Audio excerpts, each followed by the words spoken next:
3, seguí eligiéndonos. TTV, el periodismo en el Congreso.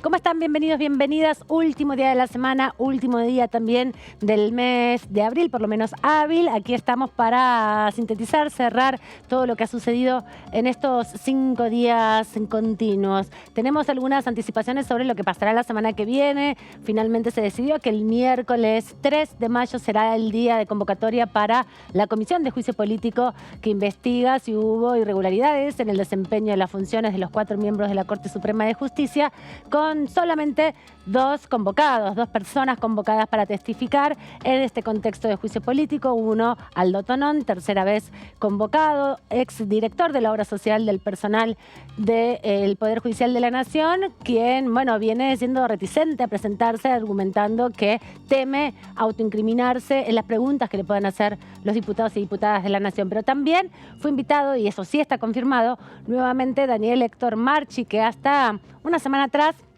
era el secretario general de Administración de la Corte Suprema de Justicia y, bueno, por varias situaciones que tienen algo que ver con lo que está pasando hoy en la Cámara de Diputados respecto al juicio político, decidió participar y también, bueno, la consecuencia que vivió, ¿no? Producto de esto es la decisión de ser redireccionado en sus tareas, dejar de ser secretario general administrativo de la Corte y pasar a otro fuero y otra instancia judicial para sus tareas como contador.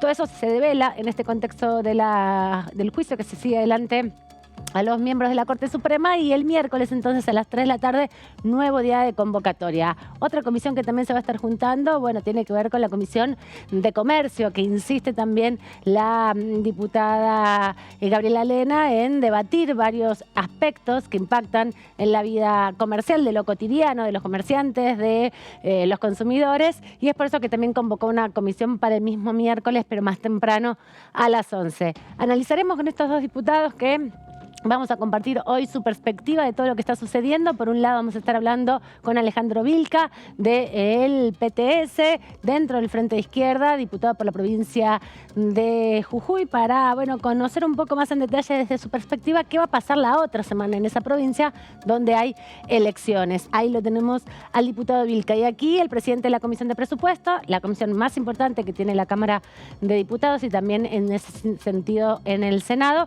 Carlos Heller, un poco para hablar de toda la actualidad económica política y sobre todo la incidencia que tiene el Congreso de la Nación y la posibilidad, quien dice, de por ahí revisar el acuerdo con el Fondo Monetario Internacional, ¿no? Lo que ha dejado también el acto de la vicepresidenta en el día de ayer de La Plata. Todo eso va a pasar acá. No se vayan, compartan con nosotros estas 2 horas.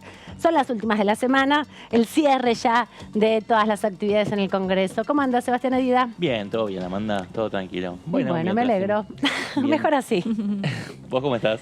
Bien de fin de semana ya. Sí, ya estamos con la energía, ahí palpitando el fin de semana, sí, con energía acá, pero también allá. Sí. Bueno, mira, mientras se empieza como a esbozar un poco la hoja de ruta de lo que va a ser la posible sesión del 17 de mayo, la Cámara de Diputados sigue su camino y el oficialismo continúa, ¿no?, con esta ofensiva contra la Corte Suprema. El martes que viene vamos a tener una nueva reunión. El miércoles. El miércoles. Sí. Dije martes, dije... Porque es el feriado del lunes, claro, porque entonces es una semana no llegan corta, los diputados. Se reprograma bien, como bien decís, para el miércoles. Y bueno, va a aparecer nuevamente Héctor Marchi, que es un personaje clave en toda esta historia. ¿Por qué? Porque fue eyectado de la Corte Suprema, de su cargo de administrador general, hace poquito tiempo, hace una semana más o menos, el jueves pasado de la semana pasada, y claramente ya no tiene ningún interés en proteger a ninguno de sus verdugos, con lo cual va a prender el ventilador, como ya lo hizo la semana pasada, y ya la semana pasada arremetió con todo, sobre todo contra Juan Carlos Maqueda en esta interna feroz que hay en la Corte Suprema de Justicia. Claro, porque Maqueda es el administrador, fue el administrador claro, hasta hace un par de semanas atrás también, cuando a través de una comunicación interna a sus compañeros del máximo tribunal decidió desvincularse de esa responsabilidad, de la cual nunca había sido designado, también dicho sea de paso. Gaby Vulcano, ¿cómo anda? Débora Durieta, ¿cómo andan? Hola, ¿man? ¿Todo bien? Bien, mucho movimiento, ¿no? En los bloques también, producto de todo lo que está pasando en las definiciones más nacionales de cara a las elecciones, ¿no? Exactamente, bueno, la novedad de hoy, si se quieren, acá en la Cámara, es que Rodrigo de Loredo, el presidente del bloque Evolución Radical, anunció hoy a través de sus redes sociales, la nueva modalidad que tienen muchos, que será candidato a intendente en la ciudad de Córdoba después de que se definiera que el senador Luis Juez juegue por la gobernación de la provincia de Buenos Aires. De la provincia de Córdoba. De Córdoba, perdóname. Y por otro lado, estaba pensando en lo próximo que te iba a decir. La gran duda es qué va a pasar con José Luis Esper, que hoy tiene ya un monobloque de Avanza la Libertad. Y la gran duda por estas horas es si finalmente se sumará a Juntos por el Cambio, a ver si allí juegan a una interna en la provincia de Buenos Aires. Así que Los aceptaron ya de la coalición cívica, ¿no? Y del radicalismo están a favor. Hoy hubo una reunión, una cumbre, si se quiere, los popes del PRO se reunieron y se estuvo hablando del tema. Parece que hubo un guiño para Espert, a ver si finalmente se lo incorpora. La idea obviamente es capturar un poco los votos que de lo contrario se irían para Milei, ¿no? Claro. Veremos. Hay un sector que insiste también. Pero dejen que me salude un poco Gaby, que Perdón, Gaby. están todos apurados para hablar, tenemos 2 horas. La ansiedad.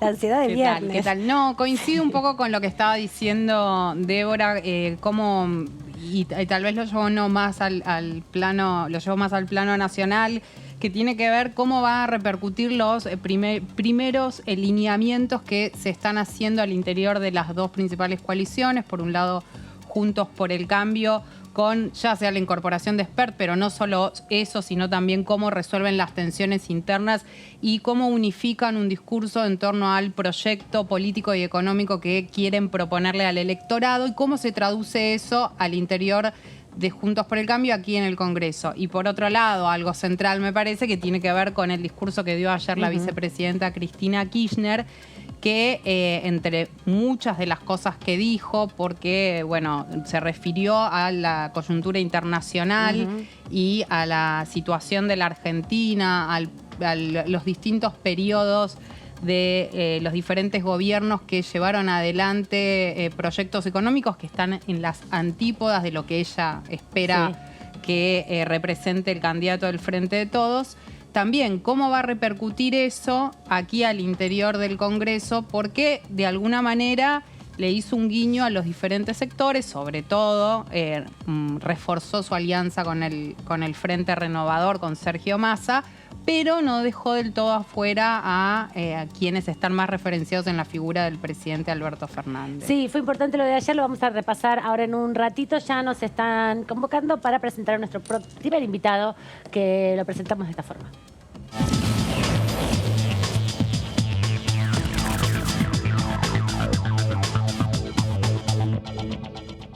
Le agradecemos al diputado Alejandro Vilca, que está del otro lado. ¿Cómo anda, diputado? ¿Todo bien? Bienvenido desde Jujuy.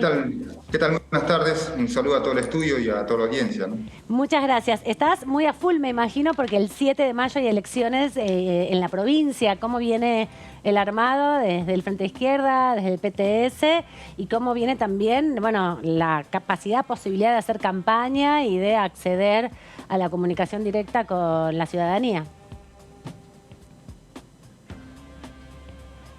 Hola. Hola, sí te escuchamos, Alejandro. Ahí está. Se congela un poco, pero te bueno, escuchamos. Sí. No, a ver, estamos a 7 días ya de lo que va a ser la veda electoral. El 7 de mayo son las elecciones anticipadas en la provincia de Jujuy, donde se van a elegir no solamente el gobernador, sino también diputados concejales y también constituyentes, ¿no? Porque se va a reformar acá parcialmente la Constitución. Y bueno, el Ejecutivo, el gobierno de Gerardo Morales está convocando a esta reforma parcial, ¿no?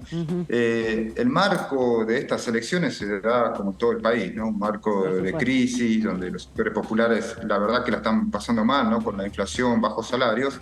Pero bueno, en el norte todavía eso es mucho más profundo, ¿no? Con gobiernos como el de Gerardo Morales, que por ahí, como tiene sus ambiciones de ser presidenciables, trata de mostrar una provincia pujante cuando en realidad la situación es muy diferente, ¿no? En la provincia de Jujuy hay que destacar que Jujuy es muy rico, ¿no? O sea, tiene muchos recursos naturales, un clima bastante lindo, hermoso, agradable, con todas las regiones. Claro, lo que pasa es que también lo que tiene es que estamos en una situación donde los trabajadores están muy golpeados, ¿no? Sí. Vos sabés que un trabajador de la salud o un trabajador estatal, municipal, cobra alrededor de 60.000 pesos, No, ¿no? una locura. Uno se pone a pensar cubrir la canasta familiar, está lejos de eso, ¿no? Entonces, bueno, esa situación de bajo salario, pero también una alta precariedad laboral. Hoy la mayoría de los jóvenes tienen trabajo precario. De 10 que tienen empleo, 9 son en condiciones de precariedad, negro. Entonces, bueno, es una situación donde creemos que en estas elecciones se puede expresar un voto bronca, un voto de descontento con los que nos vienen gobernando. Y la izquierda, bueno, busca hacer ese canal, ¿no? Vos sabés que hay algunos periodistas nacionales, bueno, reconocidos de algunos medios, que se han dado a conocer algunas encuestas donde ven que la izquierda está peleando ahí el segundo lugar, ¿no? Frente al Frente de Todos. Para nosotros por ahí no es novedad porque venimos creciendo, ¿no? En el total de votos tuvimos un 25% que nos hizo llegar al Congreso, pero bueno, una elección ejecutiva en este marco creo que también habla de la profundidad de la crisis y sobre todo del oficialismo, ¿no? Y el Frente de Todos en la provincia de Jujuy, ¿no? Que nos da esta oportunidad de poder pelear un segundo lugar, ¿no? Vilca, ¿qué tal? Gabriela Vulcano lo saluda, ¿cómo está? ¿Me escucha? Sí. ¿Qué tal? Hay como un pequeño delay. No, ahí Sí, ahí escucho. en relación a lo que usted decía, habla de ese 25% al que llegó la izquierda en 2021. Estas encuestas de las que habla les dan cerca de entre el 15 y el 17%, entiendo, y que eso les posibilitaría estar en un segundo lugar. Ahora, ¿ustedes cuánto creen que el llamado voto bronca, que siempre se relaciona más con lo que es la figura de Milei, que van hacia ahí los votos, cuánto creen que puede eso ir para ustedes, hablando puntualmente de lo que es Jujuy? Mira, nosotros creemos que tenemos una gran posibilidad de ser el canal, ¿no? Acá. En la provincia también se presenta el Partido Libertario Unido, un partido de centro-izquierda, pero que según las encuestas es bastante marginal. De hecho, bueno, lleva como candidato un ex intendente que, bueno, está implicado, ¿no? de algunas causas judiciales, fue suspendido, pero bueno, no despierta el entusiasmo como si lo ha hecho la izquierda, ¿no? Y esto, a ver, es cierto lo que marcás, ¿no? Por ahí en muchas partes del país se habla de la figura de Milei como expresión, ¿no? Del voto bronca en el momento de esta crisis, pero yo creo que también muchas veces es incentivado, ¿no? De las grandes corporaciones, de los grandes empresarios, porque esperan que la bronca se canalice por derecha, ¿no? Y por ahí omiten lo que es el crecimiento de la izquierda. Hay que recordar que la izquierda fuimos la tercera fuerza en las últimas elecciones, con muy buenos resultados en provincia de Buenos Aires, con el ingreso de Miriam Bregman, ¿no? Después de 20 años, una diputada por Capital Federal. Y después, bueno, Jujuy, que históricamente, ¿no? Yo creo que hay que ver cómo en este sentido crecen los dos extremos, ¿no? Yo creo que por ahí a muchos sectores empresariales les jode por ahí más que los trabajadores, que las propuestas de la izquierda, ¿no? Que plantean que hay que cobrarle más impuestos a los que más han venido ganando, a los que plantean que hay que estatizar los recursos naturales bajo control de los trabajadores, les jode más que por ahí propuestas como la de Milei que plantean más facilidades para los ricos, ¿no? Entonces yo creo que en esa disyuntiva, yo creo que en el norte la izquierda empieza a tener un peso, pero también muestra a una clase social que empieza a ponerse de pie, porque bueno, el norte ha sido siempre un lugar donde ha sido muy luchador, un pueblo muy combativo, y creo que la expresión de la izquierda es una expresión que muestra, ¿no? Que hay otra realidad, pero también otro canal, pero que empieza a plantear otra salida que no justamente es para que ganen los ricos, sino para que esta vez ganen los trabajadores, ¿no? Diputado, ¿qué tal? Sebastián Aguilar lo saluda. ¿Qué tal? Bien, Bueno. diputado, usted recién venía desarrollando esta idea del voto bronca y cómo este proceso de insatisfacción democrática, por la falta de respuestas de los partidos tradicionales, ya sea de centro-derecha o de centro-izquierda, y el peronismo llevaron a el crecimiento y la emergencia de expresiones más radicalizadas, sobre todo por derecha, con Javier Milei, pero también se vio en la última elección también con la izquierda. Quería saber, a nivel nacional, ¿cuál puede llegar a ser el papel que cumpla la izquierda? Si puede crecer respecto de la performance del año 21, donde logró alrededor de un 5 o 6% a nivel nacional. Bueno, ¿qué perspectiva tiene la izquierda de seguir creciendo y consolidarse como una referencia importante que rompa con este esquema de, bueno, lo que veíamos hasta hace poco, que era dos coaliciones grandes y ahora de tres tercios, ¿no? Sí, como te decía, hay sectores de empresariales, ¿no?, que intentan plantear que está creciendo la ultraderecha, o incluso hay algunos sectores que alientan el fantasma, ¿no?, de la ultraderecha reaccionaria para plantear de que hay que apostar por el mal menor. Yo creo que hoy el desafío de la izquierda es no solamente hacer muy buenas elecciones en el interior, que eso sirva también como ejemplo para muchos trabajadores de que se puede organizar y se puede hacer un planteo donde podamos reorganizar el país en un sentido social. Yo creo que estas elecciones anticipadas es una muestra. Nosotros hicimos una muy buena elección también en Neuquén hace poco, donde metimos también diputados provinciales. Y bueno, esperamos nosotros que el desarrollo de estas elecciones vayan de a poco mostrando que también la izquierda puede crecer y eso nos dé el puntapié para hacer una muy buena elección de camino a las presidenciales. Sabemos que es difícil, ¿no? Pero bueno, va a ser un desafío muy importante porque lo que se trata acá es también decir cuál va a ser el destino del país, ¿no? Si van a seguir ganando los grandes empresarios, si hay que agachar la cabeza al Fondo Monetario Internacional, o como pide Milei, o esperar más ajuste, criminalización a los pobres. Bueno, yo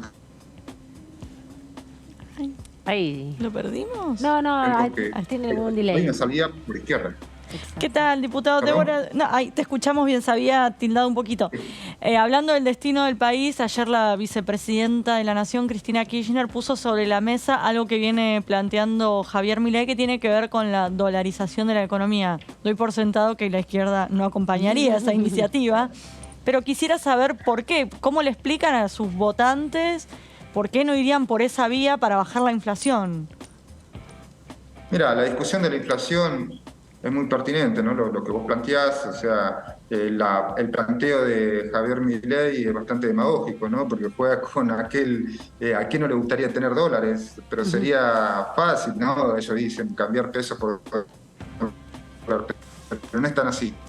Hoy no hay reservas, imagínate la cantidad de argentinos que quisiéramos cambiar los pesos por dólares, al haber tanta escasez, algo que es escaso, evidentemente va a subir de precio. Entonces, a la hora de cambiarlo, va a haber una tremenda devaluación, y no solamente en la forma de cambio, ¿no? Algunos economistas dicen que puede llegar a valer el dólar a 5.000, 8.000. Bueno, pero también va a ser un desplome de los salarios y el poder adquisitivo de los trabajadores. O sea, es algo inaplicable, ¿no? Y de última, los que se pueden favorecer por esa dolarización son aquellos que tienen dólares, no los que no tenemos dólares, que es el trabajador común y corriente. Entonces es una medida descabellada. Lo que sí nosotros, con algo que dijo la presidenta ayer, que por ahí uno puede conseguir, ¿no?, de que los empresarios que se han favorecido con la especulación han sido siempre los grupos que han venido ganando, si se quiere, desde la dictadura hasta esta parte, ¿no? Los grandes empresarios exportadoras, las alimenticias, lo dijo muy bien, ¿no? Incluso favorecidos por la exención de impuestos, ¿no? Esa es la carga del déficit fiscal, y no los pobres, ¿no? Exacto. Pero si uno le cobraría impuestos progresivos a esas grandes fortunas, hoy podríamos tener recursos para salud, educación. Bueno, el problema es que el discurso de la presidenta la ubica muchas veces, o ella se ubica por fuera de un gobierno que ya podría lanzar esas medidas. Diputado, sin embargo, nosotros, sí. para De hecho, bueno, parar la inflación, hizo referencia a la separata en algún punto, que Exactamente. estuvo en la discusión del año pasado del En el presupuesto, ¿no? Retomó como eso. Te quería preguntar, para también linkearlo un poco con la actividad acá en el Congreso, vos no estás en esa comisión, obviamente la discusión del litio es una discusión importantísima que está en la Argentina, pero hablabas de la reforma constitucional parcial que se va a dar en Jujuy, que está en disputa ahora el 7 de mayo. ¿Tiene que ver con los recursos naturales? ¿Está ahí también una iniciativa que busca de alguna manera modificar esa relación respecto a los recursos naturales, al rol, digamos, de cuidado que tiene que tener la provincia hacia los recursos? Mira, te cuento, la reforma constitucional que quería lanzar Gerardo Morales en un inicio tenía otro fin, Sí. que era buscar una reelección de él. Solamente tenía 2 mandatos y tenía que reformar la Constitución para ir en un tercer mandato. El descontento social hizo que retroceda y que tenga que lanzar esta reforma junto con estas elecciones, ¿no? Dejando de lado su ambición reeleccionista. Pero sí, esta reforma lo que intenta dejar Gerardo Morales es una herencia de darle un carácter constitucional a prohibir el derecho a protesta y darle mayor potestad a los jueces. A ver, en un marco de crisis y ajuste, Gerardo Morales, como no le encuentra solución al problema de la pobreza y el hambre, lo que busca es silenciar al pueblo que sale a reclamar contra esas medidas. Entonces, es el carácter reaccionario y además es una constitución ultra limitada porque solamente se puede discutir lo que el Ejecutivo, los puntos que ellos quieren cambiar. No es una constituyente donde uno podría discutir todo, ¿no? De la relación con los recursos naturales, los pueblos originarios, los derechos de las mujeres. No, todo lo contrario, es ultra resumido y sobre todo para darle más poder a un poder judicial puesto a dedo por Gerardo Morales y sus amigos, ¿no? Sí, entonces eso le da más poder a ellos para mantener la impunidad, pero también para perseguir opositores, ¿no? Sí, y además entraría en contradicción con la Constitución Nacional, que justamente resguarda el derecho a la protesta como una de las garantías constitucionales. Diputado, le agradecemos este ratito con la tercera edición de DTV. La última, te sí, tiro, por favor. Mira, te tiro brevemente, mira, justamente te decía, algunas encuestas nos dan con la posibilidad de hacer una muy buena elección, de poder salir segundo. Es una batalla muy dura, ¿no? Porque, bueno, acá el régimen jujeño se apoya no solamente con Gerardo Morales, sino también con el PJ tradicional, que ha sido muy colaborador, ¿no? Del régimen provincial. Y seguramente van a tratar de hacer maniobras fraudulentas, ¿no? En estas elecciones, por eso estamos alertando, ¿no?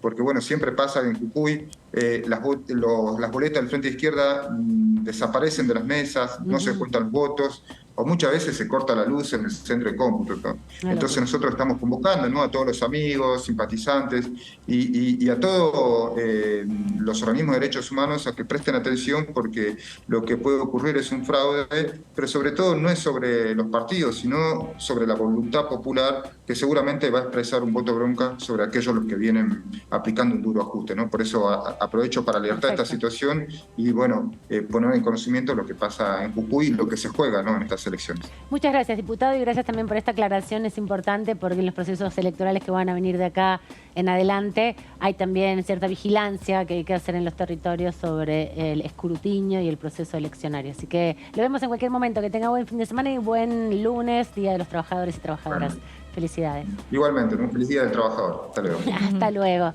Bueno, se va planteando, yo no sabía que estaba la reforma constitucional en Jujuy, no me acordaba Uno de de eso. los ejes tiene que ver con eso, con limitar lo que tiene que ver los cortes de calle y demás en el marco de protestas. Me acuerdo que la otra semana habíamos hablado con Bowit, diputado de Jujuy, y que él había contado que esto era como algo, ponderándolo como algo positivo de la provincia, que se limitó el derecho a la protesta y que se multa a las personas. Sí, por que de hecho protestar. lo quería llevar el propio Morales como una de las propuestas como candidato a presidente. De hecho, claro. si ves el spot o la... Sí, todavía no están circulando. Ah, ¿cómo que no? Mirás la tele, está, y justamente Bueno, decía pero que, ¿cómo era no que deberían decía? estar circulando todavía, Que es lo que la ley establece. Bueno, pero no te un piden el tiempo. voto, pero Ah. sin pedirte el voto pero es algo así como que no me voy a acordar, pero hace un juego de palabras y justamente lo que plantea es que los que cortan la calle no te amarguen o no te compliquen a vos tu día a día. No, lo que vi de Jujuy es una propaganda como de una guía turística que promueve que haya que promueve inversiones porque no hay impuestos, sacan impuestos en una propaganda. Es la única que vi en televisión abierta. Yo vi Vi esta otra semana cosa y me de llamó Jujuy. la atención porque dije, está llevando al nivel nacional lo de la protesta. Mira, compliquete. No, interesante la pregunta que vos le hiciste sobre el litio, porque todos sabemos, no es novedad, que Jujuy es una de las provincias productoras, o mejor dicho, donde hay una importante industria que tiene extractiva. Un subsuelo de del litio. Claro, esto que se habla del oro blanco, en fin.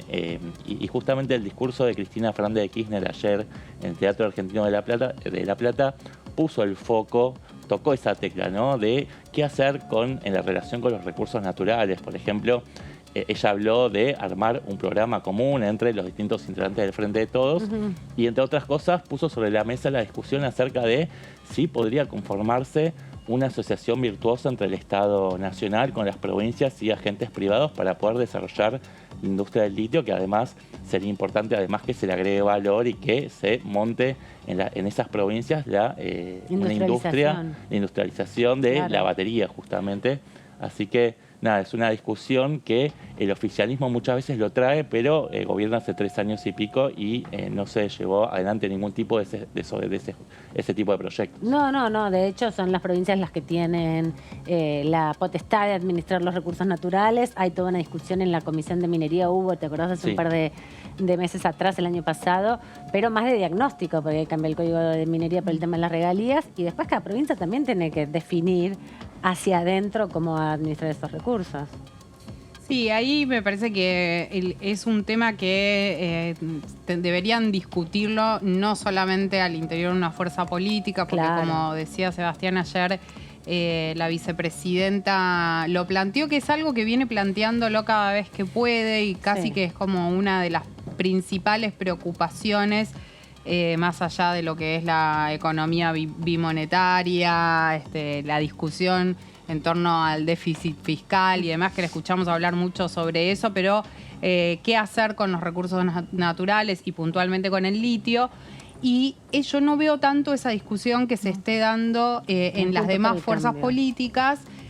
Sí, Morales ha dicho muchas veces, ¿no?, lo importante que es la explotación del litio para la provincia y demás, pero me parece que no está tanto esa discusión, incluso en el Frente de Todos, porque si bien Cristina Kirchner lo plantea como un tema, no es un tema que se esté discutiendo en todo el espacio político. Y ahí lo podemos atar inmediatamente también a lo que tiene que ver con la ley de humedales, que no se pudo avanzar justamente con esa iniciativa, porque me parece que hay distintas miradas en las dos principales coaliciones sobre qué hacer con un tema, por ejemplo, con lo que es la ley de humedales. Vamos a preguntarle a nuestro próximo invitado, ¿les parece respecto a esto? Su opinión también, lo presentamos de esta manera.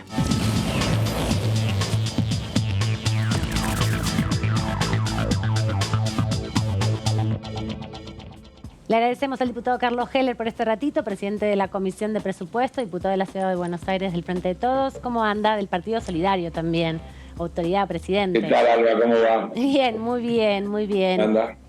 Estábamos repasando un poco el impacto que está teniendo el interior de las coaliciones, más numerosas de la Cámara, las definiciones que se están dando de cara a lo electoral, ¿no? Esta novedad de que José Luis Espert podría sumarse a Juntos por el Cambio y también la presentación del día de ayer de la vicepresidenta de la Nación, donde se plantearon varios temas que nos parecía que por ahí vos nos podías ayudar a pensar un poco más en profundidad, porque son más de tu expertise respecto a el panorama, ¿no? Yo quiero arrancar preguntándote, ayer la vicepresidenta planteó la necesidad de repensar el acuerdo con el Fondo Monetario Internacional y planteó también en ese sentido, bueno, hacer foco en la capacidad de pago y no solamente en la deuda que uno tiene, ¿no?, sino poder atarla en definitiva como propuesta al superávit.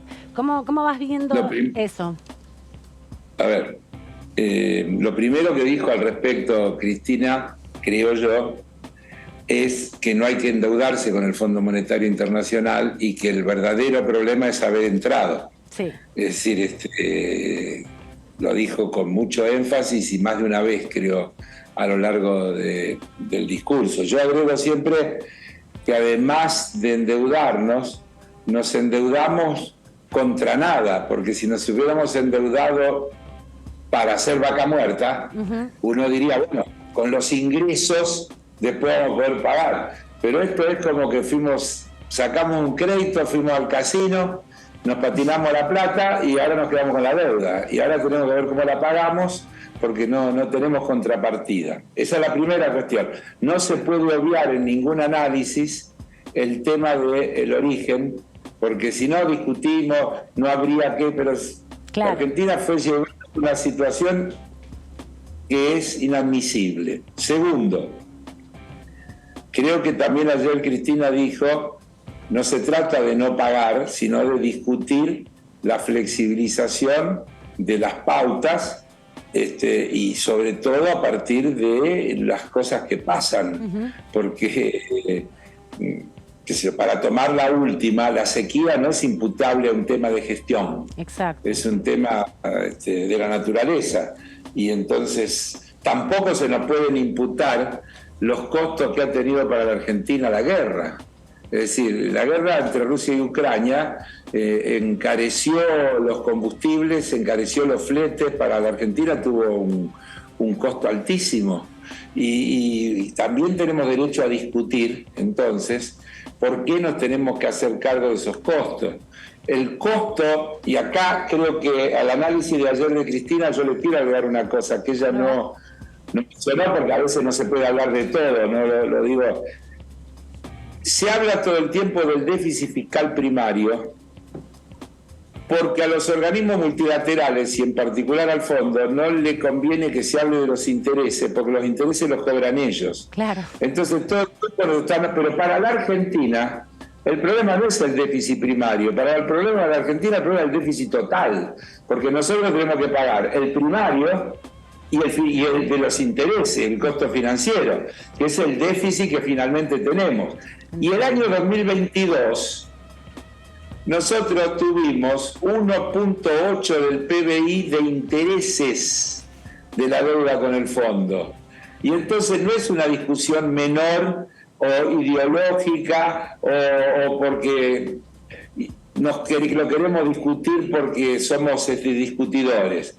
Y del 2022 ahora hay que agregar que se encareció porque los bancos, el Fondo Monetario fija la tasa de interés a partir de las tasas de interés de los bancos centrales, de los países miembros, la proporción de cada uno de los países, etcétera. Entonces, cuando la Reserva Federal sube la tasa de interés en función de sus políticas internas, y el Banco Central Europeo hace lo mismo, y el Banco de Inglaterra hace lo mismo, etcétera, etcétera, el Fondo Monetario automáticamente nos aumenta el costo de la tasa.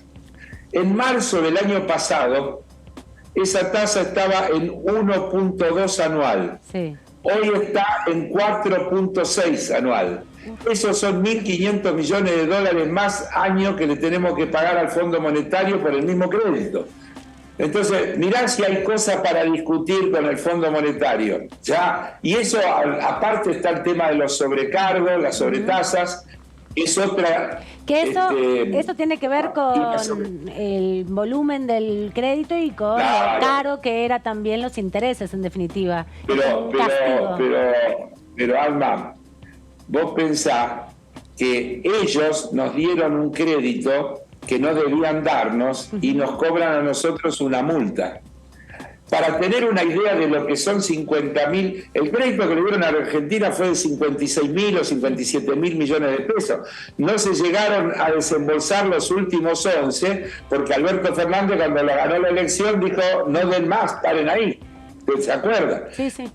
Pero para entender lo que son 56.000 millones de dólares, les voy a dar dos datos.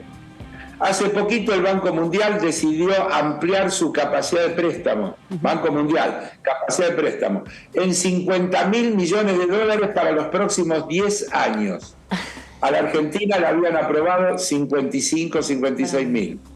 Segundo, el Fondo Monetario hace unos meses le dio a Ucrania, a instancia de los países occidentales, de la OTAN y qué sé yo cuánto, para enfrentar los mayores gastos que tenía producto de la guerra. ¿Saben cuánto le dio?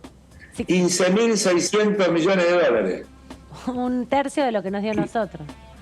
Así es. Digo, para entender el disparate del endeudamiento al que fue llevada la Argentina, porque Ucrania es un país que tiene una población similar a la Argentina, un territorio más o menos parecido. Es decir, si lo medimos por habitante, por Producto Bruto, seguramente estamos dando paradas. Yo digo, para que se entienda con claridad el disparate, la irresponsabilidad que significó ese crédito. Ahora bien, eran irresponsables los que lo pidieron y los que lo dieron. Pero resulta que los que lo dieron nos aplican la multa porque tomamos un crédito más grande que el que podíamos tomar según los propios estatutos del fondo. Es inadmisible. Es realmente inadmisible. Ellos tendrían que hacer una autocrítica y discutir al interior del Fondo Monetario por qué la administración de Donald Trump forzó que se le dé ese crédito a la Argentina para ayudarle a Macri y teóricamente a ganar las elecciones para que no se produzca una corrida cambiaria.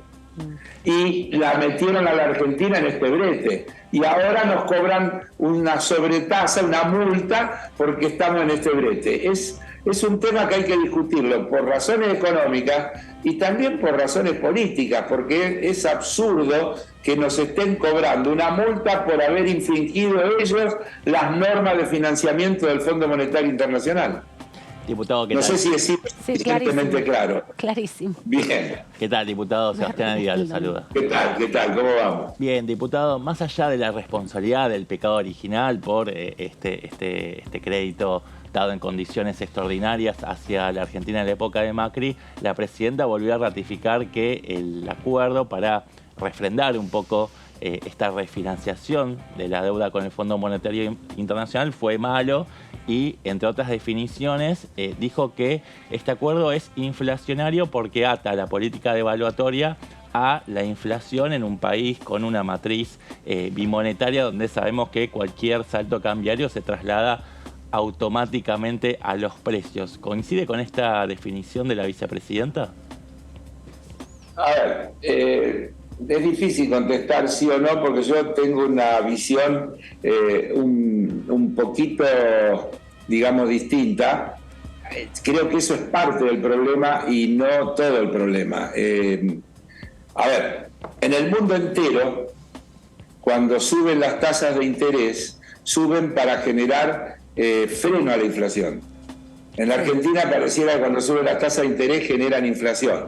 Ahí hay alguna cosa media compleja. Segundo, el tipo de cambio oficial, el que regula nuestras importaciones y nuestras exportaciones, se viene ajustando por detrás de la inflación. En la Argentina hay un fenómeno muy especial, que tiene, a mi juicio, múltiples causas. El tema del bimonetarismo sin duda es una causa importante, pero creo que hay otras que también hay que considerar. Esencialmente, a mi juicio, la puja distributiva que se produce a través del tipo de cambio. Porque si se importa con $1 de 200 pesos y se vende lo que se importa con $1 a 400, claro, evidentemente alguien se está quedando ahí con algo que no le corresponde. Eso se llama puja distributiva. Si la economía creció, Cristina Ruiz dijo que estábamos incluso por encima del dato del 2015 a nivel del nivel de actividad del producto, y que incluso el consumo había crecido. Entonces, ¿qué tenemos? Que durante Macri bajó, con la pandemia bajó y luego se recuperó. Hoy tenemos una torta más grande que se la quedan pocos. Y creo que ahí tenemos uno de los primeros y principales problemas que tiene toda la matriz económica de la Argentina, que es el modelo de acumulación y distribución de la riqueza. Si creció la economía y bajó la participación de los trabajadores, la torta, alguien se quedó con una parte más grande. Claro. No es que no había. Hay un pedazo que alguien tiene de más. Y hay un reparto de cucharitas inequitativo. Diputado. Para comer la torta. Nos quedó la cuchara más chiquita a nosotros. ¿Me explico? Entonces, sigo con el tema. Indudablemente que la cultura bimonetaria de la Argentina es un gravísimo problema porque no pasa en otros lados, pero nosotros Yo vengo diciendo hace años, porque la inflación no es un fenómeno nuevo, ni siquiera en estos niveles. Si uno mira la historia, hemos tenido, ella habló ayer del plan Bonex, y podríamos citar otros varios ejemplos donde tuvimos situaciones sin la famosa de la hiper, donde tuvimos altísimos niveles de inflación, de 5, 6, 7% mensual durante varios meses. Entonces, todas esas cuestiones parece que hay que verlas con la complejidad de causas. Y yo vengo diciendo históricamente que la inflación es a la economía lo que la fiebre a una persona. Nadie se enferma de fiebre. Uno tiene fiebre, va al médico y el médico te manda a hacer estudios, empieza a analizar por qué tenés fiebre, y cuando encuentra por qué tenés fiebre, te medica, te da un tratamiento para resolver el problema. En la Argentina pareciera que la inflación es un fenómeno autónomo. Tenemos inflación y hay que ver cómo hacemos para impedirla. Yo digo, para poder trabajar sobre la inflación nos tenemos que poner de acuerdo sobre las causas. Decir que el tipo de cambio genera inflación, por lo menos merece una reflexión, porque si uno mira desde el 2022 para atrás, desde el acuerdo con el fondo para acá, el ajuste del tipo de cambio fue bastante menos que lo que fue la inflación.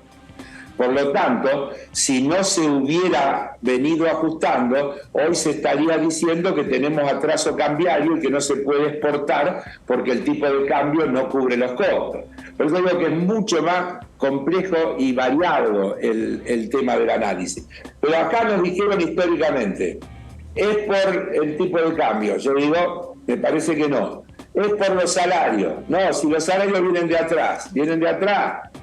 Ah, no, pero es por la emisión monetaria. ¿Saben cuánto es la emisión monetaria del último año? 40%. Viene muy por detrás de la inflación. ¿Saben cuánto es el endeudamiento? Bajó. Otra falacia que nos dicen permanentemente desde la oposición. El enorme endeudamiento que esta administración ha tomado.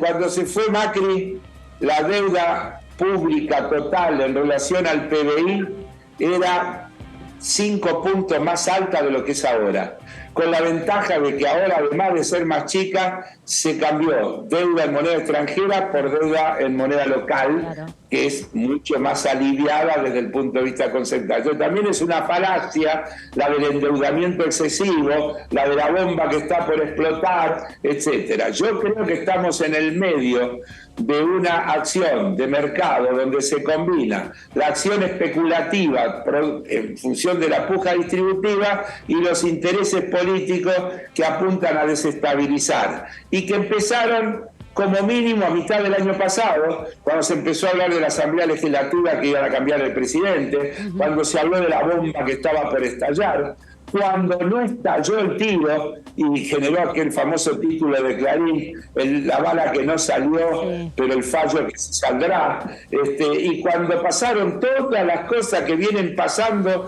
desde entonces hasta aquí y que a mi juicio tienden a generar esto que ayer Cristina explicó tan bien, que es este tema de los que representan el pasado, que se instalan en el presente y que nos ponen en peligro el futuro. Cuando recuerda los 20 años, ¿a quiénes le pidió el pueblo que se vayan todos cuando en el 2001 pidió que se vayan todos? A estos que ahora quieren volver con la novedad de la dolarización. La convertibilidad era una dolarización suave, sí, no era nada más que eso. Las privatizaciones del sistema previsional ya lo habían hecho en los 90, la desregulación laboral ya la habían hecho en los 90. Por lo tanto, todas esas cuestiones tenemos que asumirlas, que estos que se plantean como los que nos vienen a arreglar el problema, en realidad son los que nos generaron el problema, que luego se fue tratando de enderezar a partir de la asunción de Néstor Kirchner en el 2003. Y eso lo explicó ayer, yo diría brillantemente, Cristina, y con lujo de detalle. Diputado, ¿qué tal? Gabriela Vulcano, sí, lo saluda. Ahí tomando toda la explicación que usted dio, quería detenerme en algo que dijo ayer la vicepresidenta, respecto a que hoy la desocupación es muy baja, pero sin embargo tenemos muchos trabajadores pobres y ella lo planteó como algo inédito inclusive a este punto. Obvio. ¿Qué cree que se podría hacer o qué análisis hace usted de lo que se podría hacer para revertir esta situación, tomando todo lo que usted acaba de decir, enmarcando en esto todo lo que el planteo que hizo respecto a la falta de redistribución que hay? Claro, bueno, primero, comparto absolutamente esto que vos me decís y que ayer dijo Cristina, que efectivamente es un hecho inédito porque hoy tenemos un nivel de empleo, no solo bajo de desempleo, tenemos un alto nivel de empleo. Y aclaro la diferencia porque la gente cree que es lo mismo y no es lo mismo. Desempleo mide la cantidad de gente que busca trabajo y no consigue. Y muchas veces ese dato está distorsionado por la pérdida de expectativa. Cuando hay crisis económica y no hay trabajo, la gente se desalienta y no busca trabajo. Y puede darse el fenómeno de que baje la cantidad de gente que tiene trabajo y al mismo tiempo baje el desempleo. Pero hoy tenemos el doble dato positivo. Baja el desempleo, es decir, la gente que busca trabajo consigue, y estamos en un nivel récord de la cantidad de gente que tiene trabajo. Récord. Desde el 2016 creo tenemos el nivel más alto de gente que tiene trabajo. Con una particularidad, esta de que una parte de esos trabajadores que han conseguido trabajo ganan por debajo de sus necesidades. Y eso tiene que ver con lo que yo expliqué hace un ratito, con la puja distributiva, con la torta mal repartida. ¿Cómo se reparte mejor la torta? Acá, a ver si lo puedo decir con la mayor claridad y el cuidado con lo que el tema hay que decirlo. Si uno no logra frenar el proceso inflacionario, se haga lo que se haga, se va a diluir con la inflación. El problema, no hay ninguna política que pueda funcionar bien con el 7% de inflación mensual. No. Porque eso genera una distorsión de precios relativos y demás que incluso hasta yo diría del humor social, cuando uno va hoy a comprar algo y a la semana que viene va a comprar lo mismo y ve que es muchísimo más caro, no puede otra cosa que sentirse mal, enojarse, indignarse. Entonces, hay que encontrar la manera de frenar esta escalada inflacionaria. Acá quiero ser cuidadoso con una reflexión. En la historia del mundo que conocemos, las políticas antiinflacionarias bruscas han sido siempre recesivas y siempre terminaron perjudicando a la gente. Cada vez que en la Argentina se aplicó un shock antiinflacionario, perdió la gente, perdieron los trabajadores. Entonces, se intenta, y hasta ahora no se logró, iniciar un proceso de descenso gradual de la inflación que no sea de shock, para que no tenga ese impacto recesivo que afectaría aún más a los que menos tienen. No es fácil porque eso requeriría de una gran conducta de todos los actores económicos y demás. No estaría pasando, ¿no? Claro, no está pasando y no se está logrando, y yo creo que ese es el problema. Claro.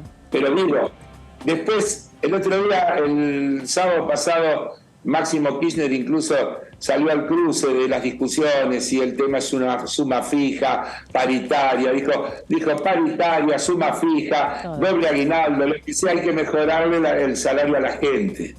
Y yo creo que el tema clave es cómo se logra esa ecuación, que no es solamente subiendo la nominatividad salarial, porque si no se logra frenar la escalada de precios, toda la nominatividad salarial se la comen los precios. Sí.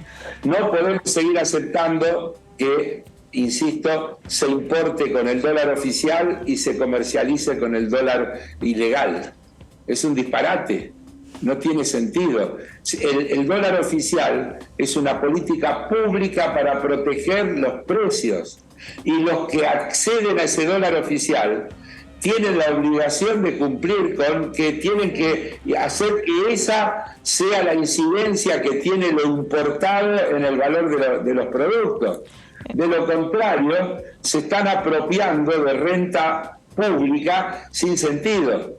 Entonces, no hay una medida, lo que quiero decir, es un conjunto de políticas públicas. Tengo entendido que el Ministerio de Economía está convocando a una reunión de empresarios y sindicalistas y movimientos sociales, tratar de generar algún tipo de acuerdo que debería, a mi modo de ver, ir en esta dirección, que mejoren los salarios y que haya alguna manera de desacelerar los aumentos de precios. Si se hubiera cumplido simplemente lo de los precios justos, estaríamos teniendo una inflación de 3-4%, no de 7%.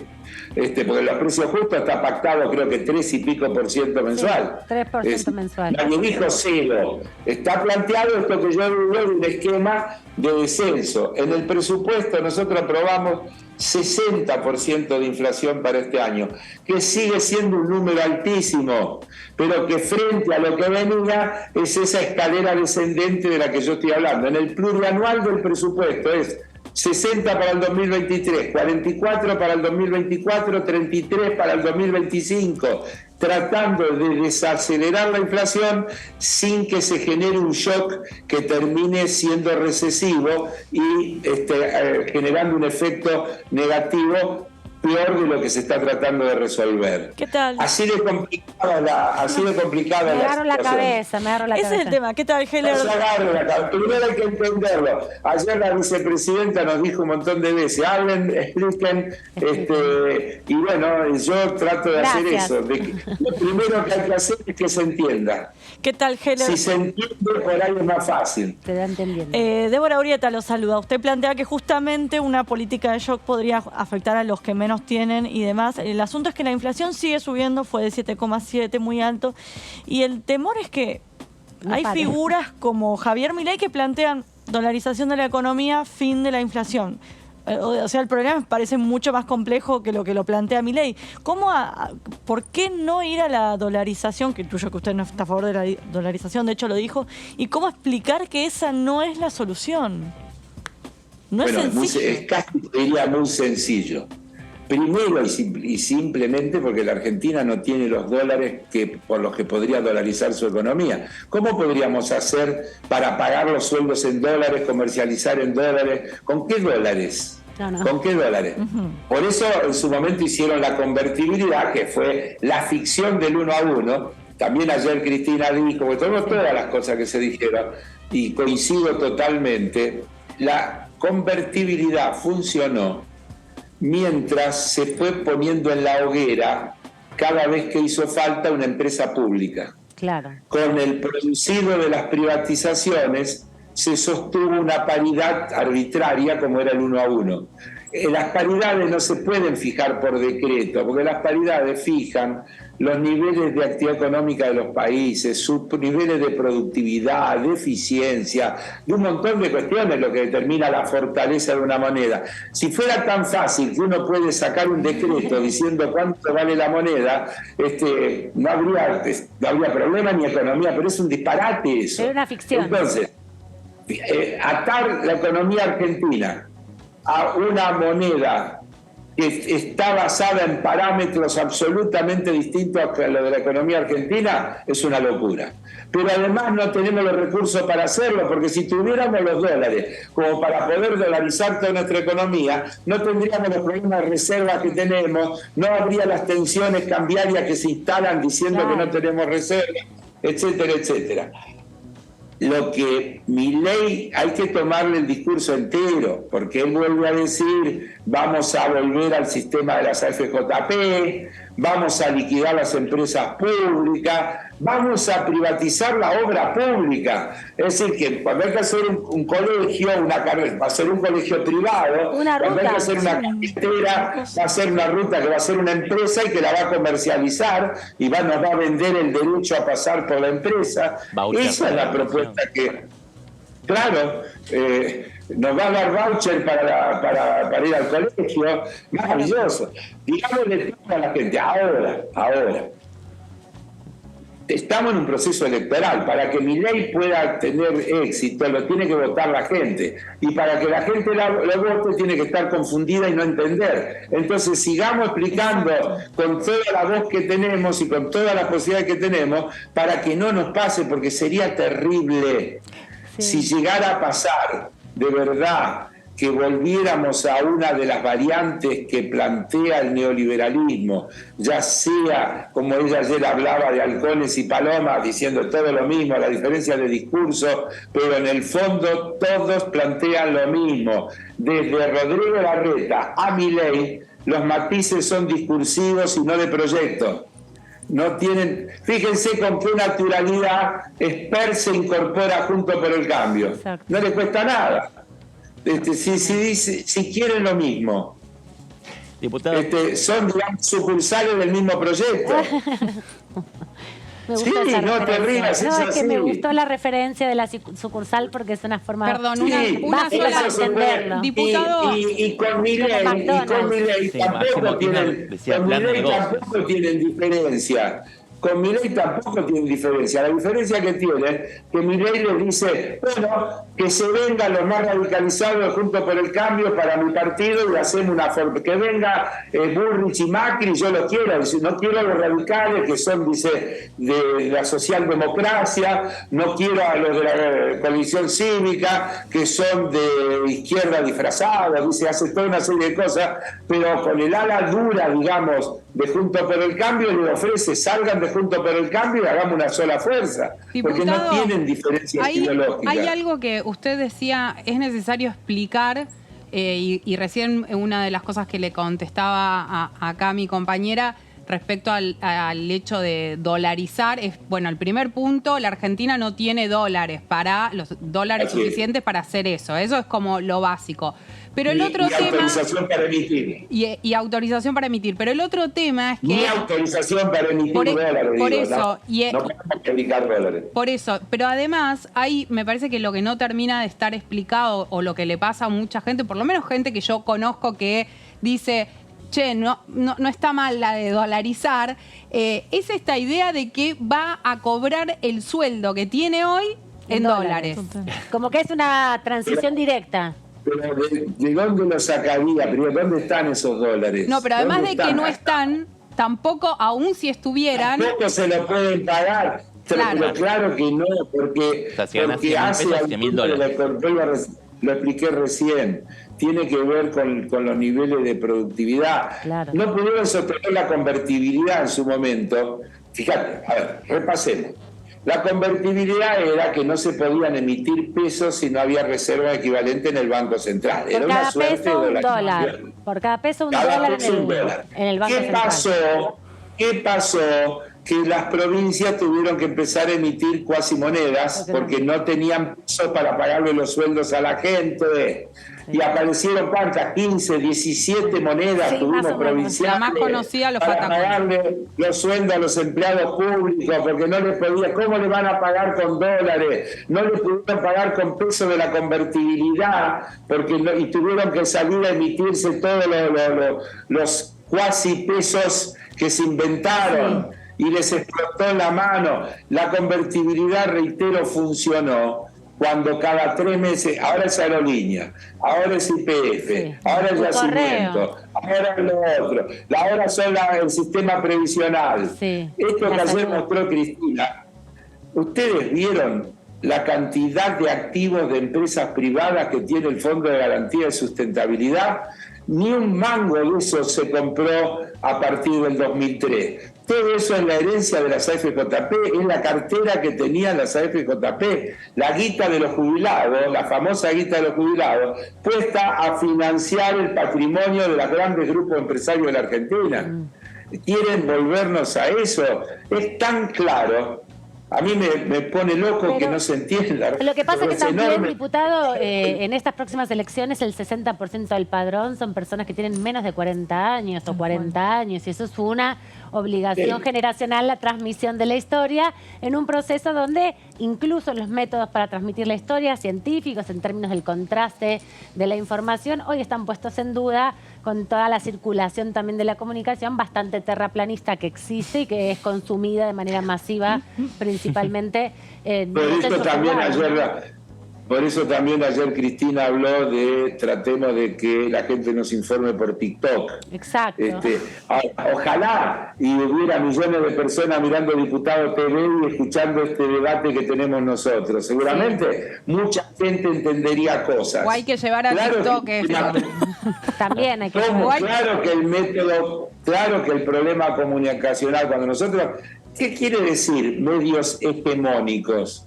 Porque tienen hegemonía. ¿Y qué quiere decir que tienen hegemonía? Que logran instalar a través de sus páginas y de sus medios un pensamiento. general. Yo, que leo todos los días, todos los diarios de papel, es notable. Yo me tomo el trabajo. Miren, el otro día, uno de los grandes diarios de papel, las 17 primeras hojas eran todas machacando contra las políticas del gobierno nacional. 17. Desde el título de tapa hasta la página 17. Recién en la página 17 o 18 aparecía una noticia internacional, empezaba con Ucrania. En la mitad del padrón, ¿cuánto es? Son menores de 20, no leen 40, papel, así de 40. Tienen de 40 años. Pero también te quiero decir que las elecciones son cada 2 años y las nacionales, las presidenciales cada 4, y ese cambio siempre pasa. Hace 4 años también el porcentaje de menores de 40 a esa altura era similar al que hay ahora. No es que se modificó. Bien. Va a pasar siempre, la historia es así. Y tampoco hay que subestimar a los jóvenes, porque todos nosotros... Digo que se informan por otras vías. Son todas chicas jóvenes. Pero yo que soy grande... Ya tenemos más de 40 años.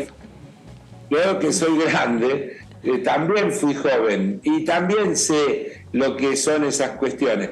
Y acá el problema es que esta gente ha logrado, y no es un fenómeno argentino, miren, yo me horrorizo cuando veo que en Suecia o en Dinamarca gana la derecha.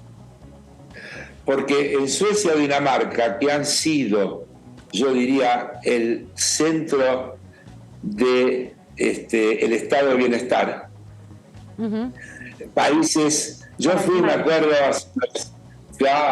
yo fui hace unos años a Suecia a una reunión con un director de un banco sueco con el que estábamos estableciendo relaciones.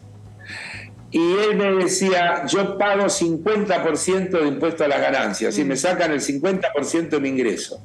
Pero lo hago feliz porque mis hijos van a la escuela pública y a la universidad pública, que es de calidad, y porque nosotros nos atendemos en el hospital público porque es de calidad, etcétera, etcétera. Yo no tengo doble tributación de que pago impuestos por un lado y después tengo que pagar servicios por el otro. Nosotros tenemos un problema, que tenemos que mejorar la calidad de los servicios, que tenemos que hacer más eficiente lo público. No hay una receta de una sola cosa. Pero bueno, cuando países como Suecia o Dinamarca, de altísimo nivel de ingreso de la gente, con bajísimos niveles de desempleo, con estándares de calidad de vida altísimos, votan a la derecha y en Dinamarca, que hay todavía el gobierno socialdemócrata, la extrema derecha sacó 20 y pico % de los votos, y yo digo, es terrible que en esos países esté pasando eso. ¿Qué refleja eso?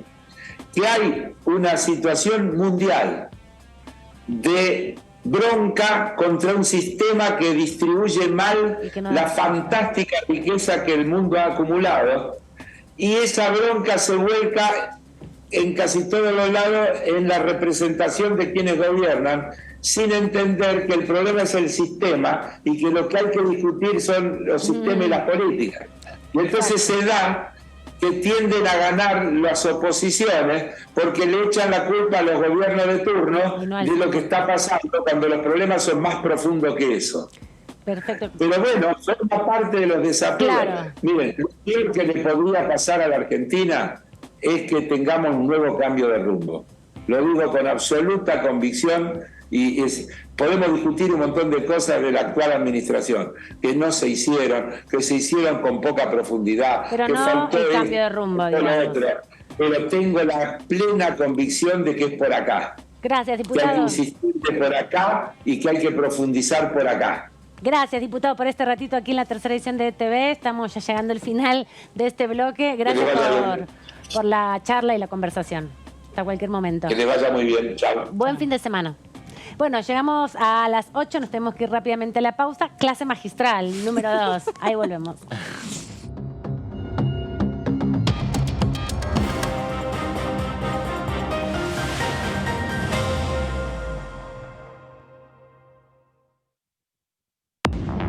¿Cómo andan? Bienvenidos a esta tercera edición. Aquí estamos. Este proyecto, si bien no es un proyecto ideal que potencia todo el sector agropecuario, pero sí es una herramienta más para generar una cierta previsibilidad y certeza que también reclama el sector y que hoy no tiene para futuras inversiones. Por lo tanto, es un proyecto que requiere un debate. Todavía tenemos que ver, digamos, la gravedad o hasta dónde va a calar el tema de la sequía en las distintas provincias del país. Ese efecto que nosotros sabemos que va a estar presente, pero no sabemos la profundidad que va a tener en cada una de las economías regionales. DTV, tercera edición, de lunes a viernes. Hola, hola, ¿cómo les va? Muy bienvenidos y bienvenidas a una nueva Ecoagenda a través de la pantalla de Diputados Televisión. Lo que es muy importante, sobre todo en nuestra agenda de Argentina en el sur global, son las políticas de adaptación. Cómo vamos adaptando los territorios, cómo estamos, vos recién lo mencionabas, el tema de los jóvenes, de las mujeres, cómo también protegemos a las comunidades más vulnerables, las mujeres, los niños, las niñas son siempre los más afectados también por ser más vulnerables por estas crisis climáticas. Entonces, cómo abordamos con políticas públicas y con decisiones a nivel nacional y a nivel internacional para dar una respuesta a esta cuestión. Hoy en día, ¿cómo están dadas las condiciones? Destinando cada divisa que entra a la deuda externa, no podemos llevar adelante esa transición. Para tomar una dimensión, el cálculo estimado es de 185.000 millones de dólares para poder llevar adelante nada más la transición energética.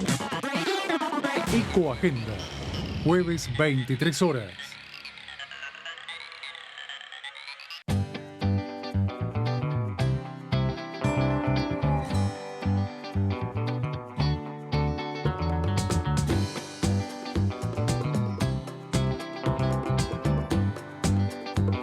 Para hacer visible y formalizar el trabajo en casas particulares, creamos el programa Registradas, generando empleo digno y de calidad. Inscribiendo a una trabajadora de casas particulares, formalizás un puesto de trabajo y asegurás que acceda a todos sus derechos. A través del programa Registradas, durante los primeros 6 meses, el Estado cubre el 50% del sueldo de las nuevas trabajadoras. Una herramienta para visibilizar, formalizar y reconocer el trabajo del personal de casas particulares. Argentina Presidencia.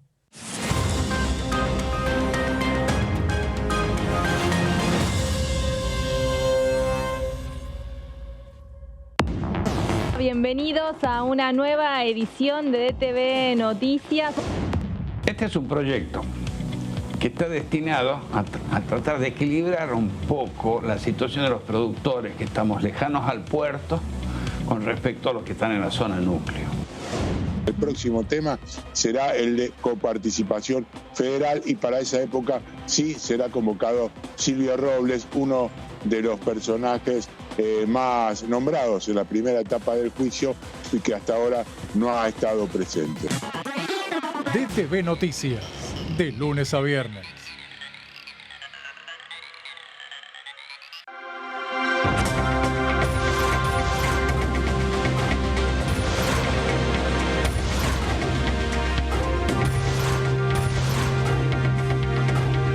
Ellos son tu voz en la tercera edición.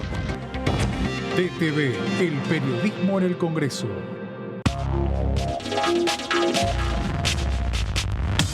DTV es información, es diálogo y es análisis. DTV es pluralidad de voces, es libertad de expresión. DTV es federalismo. DTV es todo lo que un país en democracia tiene que ser. DTV es tu voz en el Congreso. Este 2023 seguí eligiéndonos. DTV, el periodismo en el Congreso. Continúa abierto el registro de acceso para los subsidios a la energía. Ahí podrás realizar la solicitud para acceder a los subsidios de gas y electricidad. Ingresá a www.argentina.gov.ar/subsidios y completa el formulario de inscripción. Acordate de tener las facturas a mano, ya que se te van a solicitar datos de medidor y número de usuario. No hace falta que el servicio esté a tu nombre. Con la segmentación energética, construimos un sistema energético más justo y sustentable y seguimos acompañando a quienes más lo necesitan. Secretaría de Energía, Ministerio de Economía, Argentina Presidencia.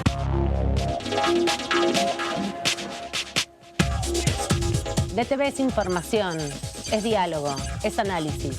DTV es federalismo, libertad de expresión, pluralidad de voces. DTV es todo lo que un país en democracia tiene que ser. DTV es tu voz en el Congreso. Este 2023, seguí eligiéndonos. DTV, el periodismo en el Congreso. ¿Cómo va a pagar? ¿Efectivo? ¿Débito? Pago lo que es justo. Hoy podés pagar como quieras, pero pagando siempre lo que es justo. Precios Justos es un compromiso entre todas y todos que nos permite desde la app avisar de faltantes e irregularidades para que nadie tenga que pagar de más. Esta medida va a traer orden en los precios y en las casas de cada familia. Bájate la app, escanea y conoce los precios justos. Primero la gente. Ministerio de Economía. Argentina Presidencia.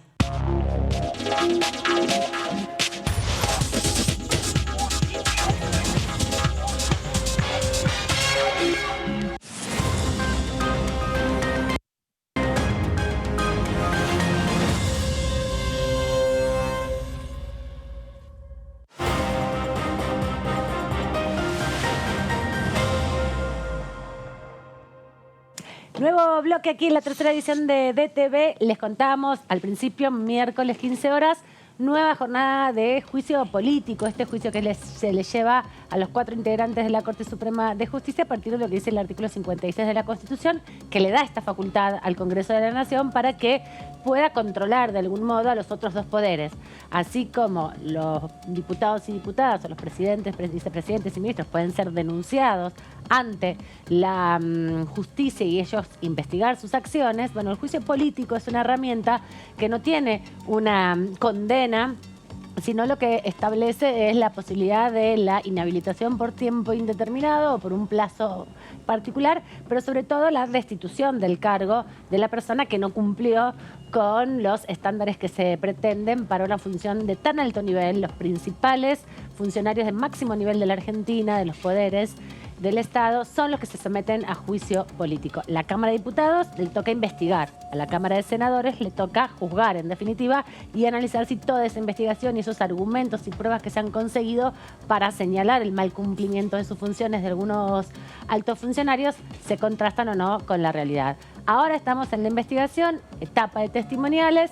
El miércoles entonces a las 15 va a volver a darse una nueva ronda testimonial y nuestro compañero Sebas Adida tiene una suerte de síntesis de lo que vino pasando y también lo que pasó esta semana, el martes. Una jornada de muchas revelaciones, sobre todo revelaciones duras, ¿no? Terribles enterarse de que hay tanto apriete en la Corte Suprema, ¿no?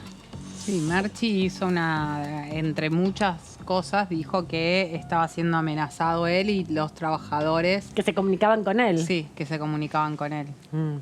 Algo que, bueno... Señaló a Silvio Robles por ese tema, mano derecha de Horacio Rosati. Bueno, sí, lo dijo.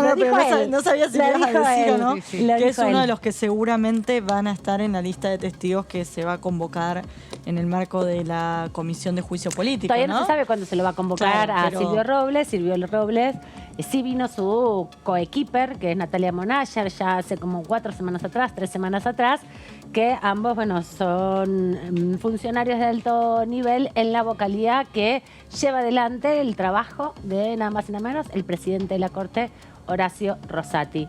Pero bueno, también con esto que dijo Marchi sobre algunos movimientos o amenazas que habían sufrido trabajadores, da cuenta un poco también de la reticencia de algunos de los que vinieron a contestar preguntas respecto a algunas interrogantes que se hacían, ¿no? Recuerden que pasaron ya secretarios de las secretarías de la Corte Suprema, vocales, trabajadores, digamos, letrados que trabajan en las vocalías, y algunos fueron un poco tímidos, ¿no?, para responder.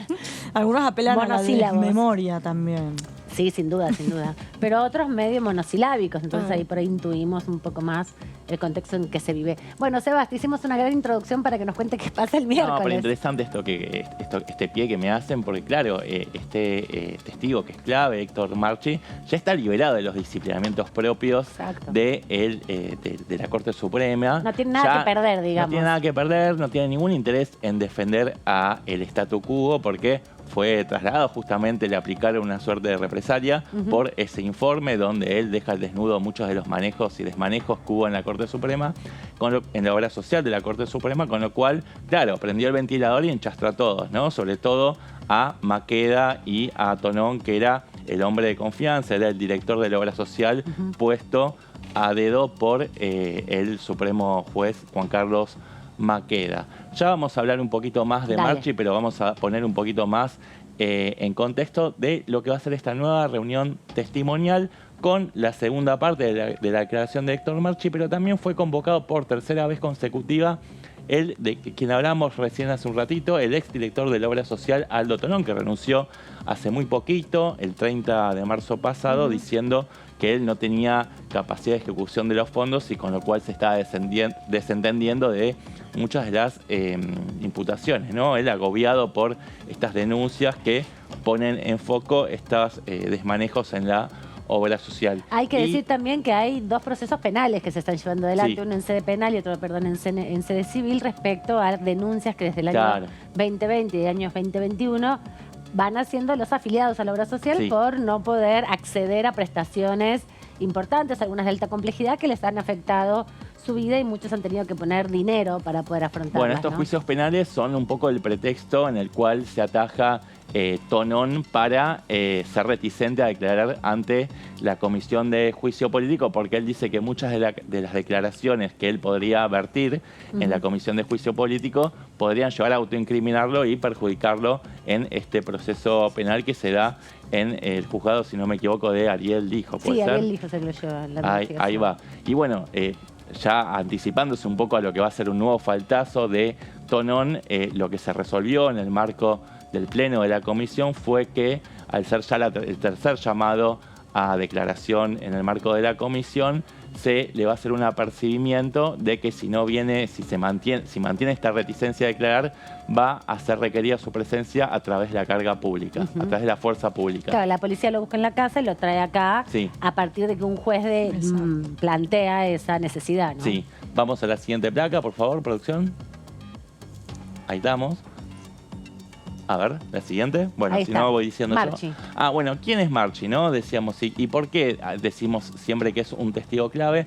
Porque fue desplazado intempestivamente la semana pasada. Vos decías recién el juez de la semana pasada. Claro, porque el jueves de la semana pasada salió la acordada de los jueces que modificaron nuevamente el estatuto de la administración de la Corte y también respecto a la obra social, y ahí fue que se desvinculó y se lo degradó a un trabajo en una Cámara Federal, pero bueno, no ya administrando después de 15 años la Corte. Claro, era nada más y nada menos que el administrador general de la Corte Suprema de Justicia, hombre de confianza, hay que decirlo, de Ricardo Lorenzetti, y quien se encargó a partir del 2021, a partir de una acordada, de hacer una auditoría sobre los procedimientos en la obra social y, bueno, destapó una olla donde habían un montón de desaguisados, ¿no? Ahí adentro de todo. Después vamos a hablar, pero faltantes de medicamentos, problemas con las autorizaciones, falta de modernización de los sistemas de informatización, después problemas en la composición del directorio, con vacancias,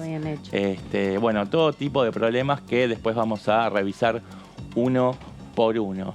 Bueno, vamos a la siguiente placa. Bueno, ¿por qué fue desplazado? La hipótesis principal es por este informe que la propia Corte lo mandó, le encomendó que hiciera, pero evidentemente los resultados pusieron el dedo en la llaga sobre temas incómodos que no querían que se pusieran sobre el tapete y claramente sí fueron puestos, y más aún en esta caja de resonancia que es la Comisión de Juicio Político. Vos decías que la semana pasada había sucedido este movimiento y que recordar que el juicio político comenzó el 26 de enero y que uno de los 2 expedientes, en verdad, que están analizando de los 14 que fueron presentados como denuncias, apuntan directamente a esta situación de la obra social. Por un lado, la denuncia general contra Lorenzetti que ha hecho la coalición cívica, pero en particular denuncias de particulares y también porque varios de los abogados de matrícula que vinieron a dar sus denuncias y testimonios antes de la admisibilidad también advirtieron la situación de la obra social,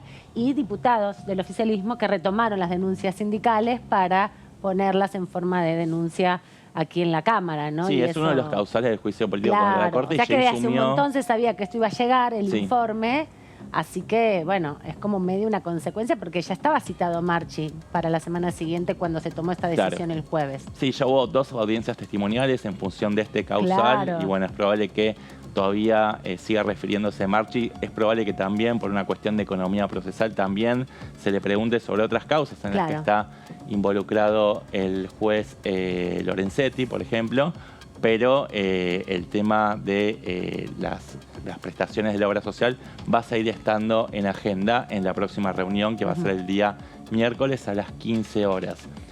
Justamente decíamos que Marchi es hombre de confianza de Ricardo Lorenzetti, que es el único juez de los 4 que votó en contra de este desplazamiento, de este traslado de Marchi a la Cámara Federal de Seguridad Social. Fue degradado, como decías vos, Aman, recién en su cargo, y esto generó, por supuesto, que recrudeció la interna dentro de la Corte Suprema, donde están peleados todos con todos, especialmente Lorenzetti, Maqueda y Rosati como protagonistas, ¿no? Van cambiando las mayorías, porque son 4 los miembros, entonces se requieren siempre uno para desempatar. Antes era Hayton se fue, ahora es Maqueda.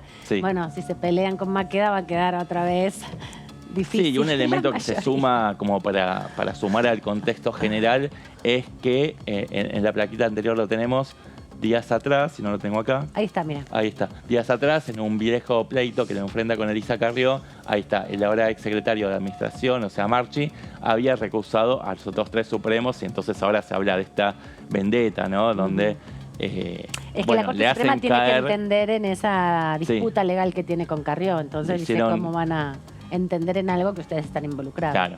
Entonces, bueno, claramente le hicieron caer todo el peso del poder que tiene la Corte Suprema sobre esta persona. En la siguiente placa... Ahora sí. Ahora sí, perfecto. ¿Qué es lo que declaró Marchi la semana pasada, no?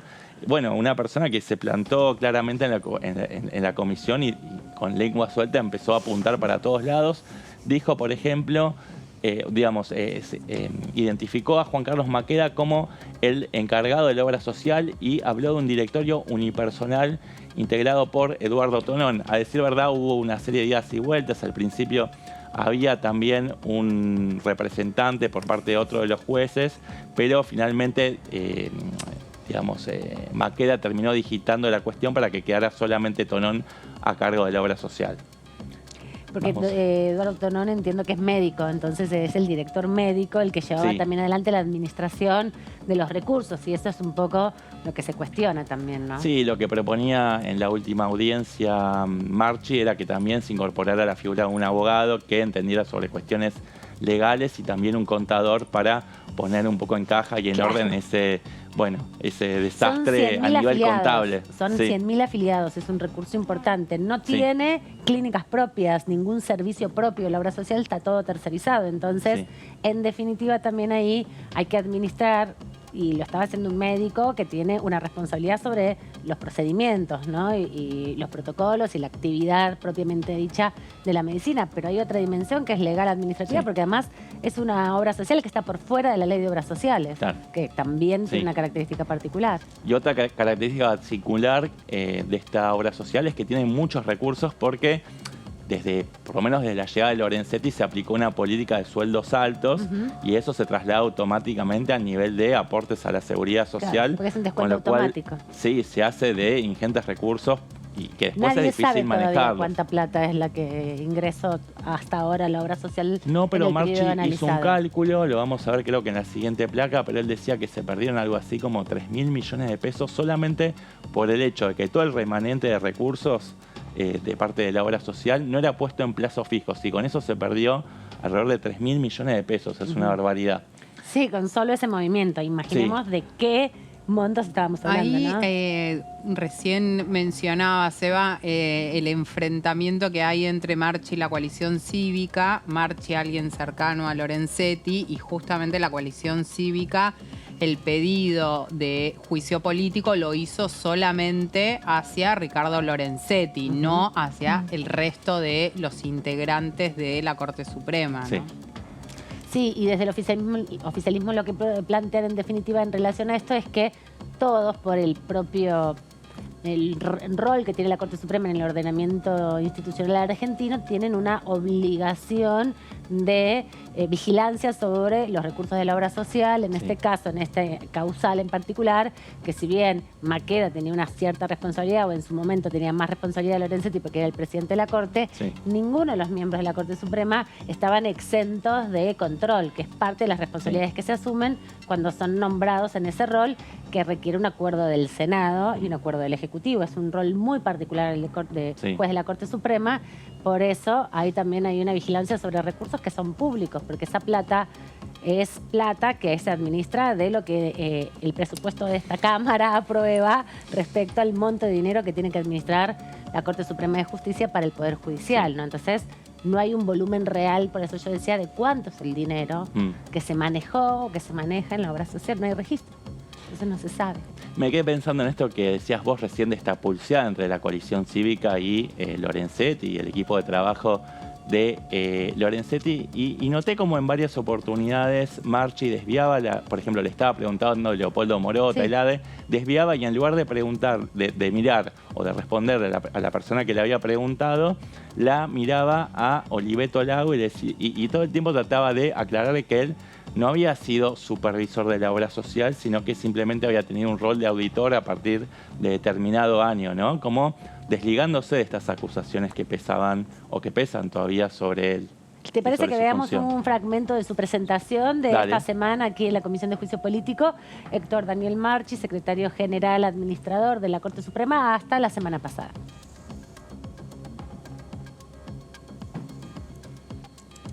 Bueno, ahora lo vamos a retomar para poder contrarrestar esto justamente de lo que nos contabas. A ver. Los hechos de informalidad se lo he manifestado no solamente en los actos, sino en la forma de manejarse. La Corte ya dejó de seguir con los circuitos administrativos que corresponden para que pasen por todas las áreas. Y este señor lo que hacía cuando hacía todo este circuito, en muchas oportunidades manifestaba, por ejemplo, para, si usted quiere, una amenaza menor, decir que cuenta con 3 firmas para poder desde echarlo a mandarlo a cualquier lugar, por ejemplo. Esto se agravó cuando a uno de los funcionarios, recientemente, no le voy a especificar el día porque quiero que él haga la denuncia, se le transmitió que estaba en tal lugar y que de pasarme información, cosa que yo no necesito que me pasen información porque no estoy más en la Corte Suprema y solamente vengo a acudir acá a brindarle una ayuda a ustedes, iba a suceder lo que iba a suceder.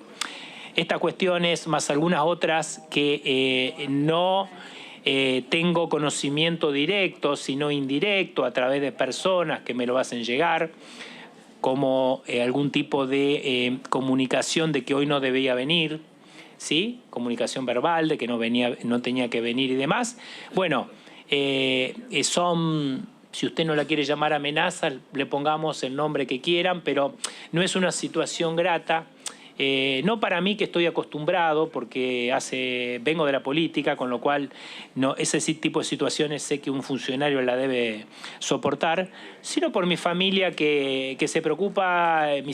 Tengo hijos chicos, adolescentes y bueno, no es grato que anden solos bajo ese tipo de amenazas. Es por eso, sencillamente, diputada, no sé si le contesto, pero no estoy pidiendo nada raro. A ver, con la inseguridad que hay en el país, quizás la policía debe ocuparse de otras cuestiones por ahí mucho más importantes. Eso lo sé, lo tengo claro. Solamente lo que pido es que se le dé resguardo al trabajo tan bueno que hace toda la gente de la Corte y que no sea maltratada de ninguna manera. Uno de los momentos donde Marchi devela ante una de las preguntas de los diputados esta situación de coerción, ¿no? De seguimientos particulares hacia su persona, hacia su familia, de ponerlo en conocimiento de los movimientos de sus hijos. Advirtió eso y haciendo también referencia a la situación problemática que esto genera en el desempeño de las tareas de los trabajadores de la Corte Suprema, destacando su rol fundamental. Un poco este es el tono de Marchi, ¿no? Se va a repetir, me parece, el miércoles. Sí, yo creo que sí. Creo que Marchi ya adoptó una tesitura general y va a continuar con esta misma intensidad. Bueno, el informe que él le había enviado a la Corte había consignado que hubo pérdidas por 3.000 millones de pesos, es lo que te comentaba antes, Amanda, en un lapso de entre 6 y 8 meses por no invertir el dinero remanente de la obra social en plazos fijos.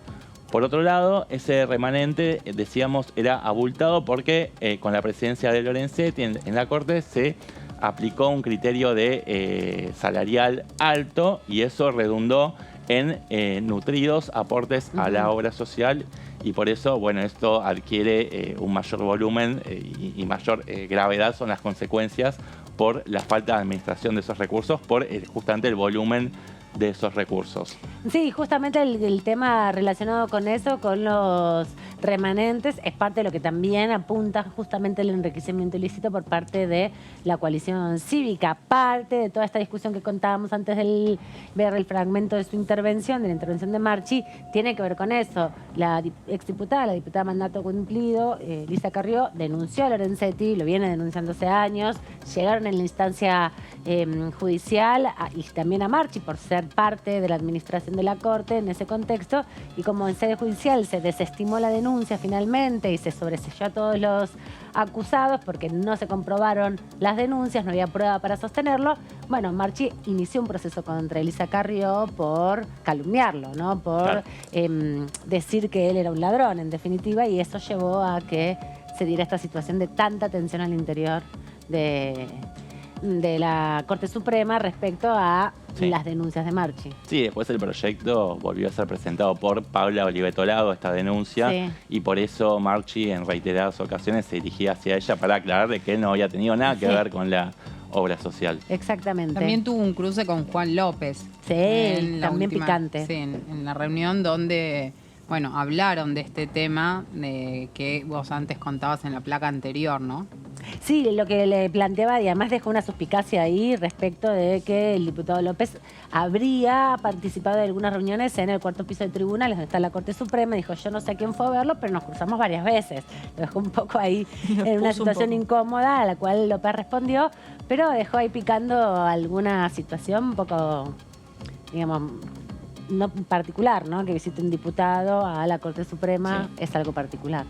Bueno, decíamos que Marchi empezó a enumerar una por una todas las irregularidades que hubo en no solamente el manejo de fondos, sino también en el modo de funcionamiento de la obra social, de esta prestadora médica, y además de esto de no haber puesto en plazo fijo el remanente de recursos, lo cual ocasionó ingentes pérdidas para la administración. También no se implementó un sistema informatizado de gestión.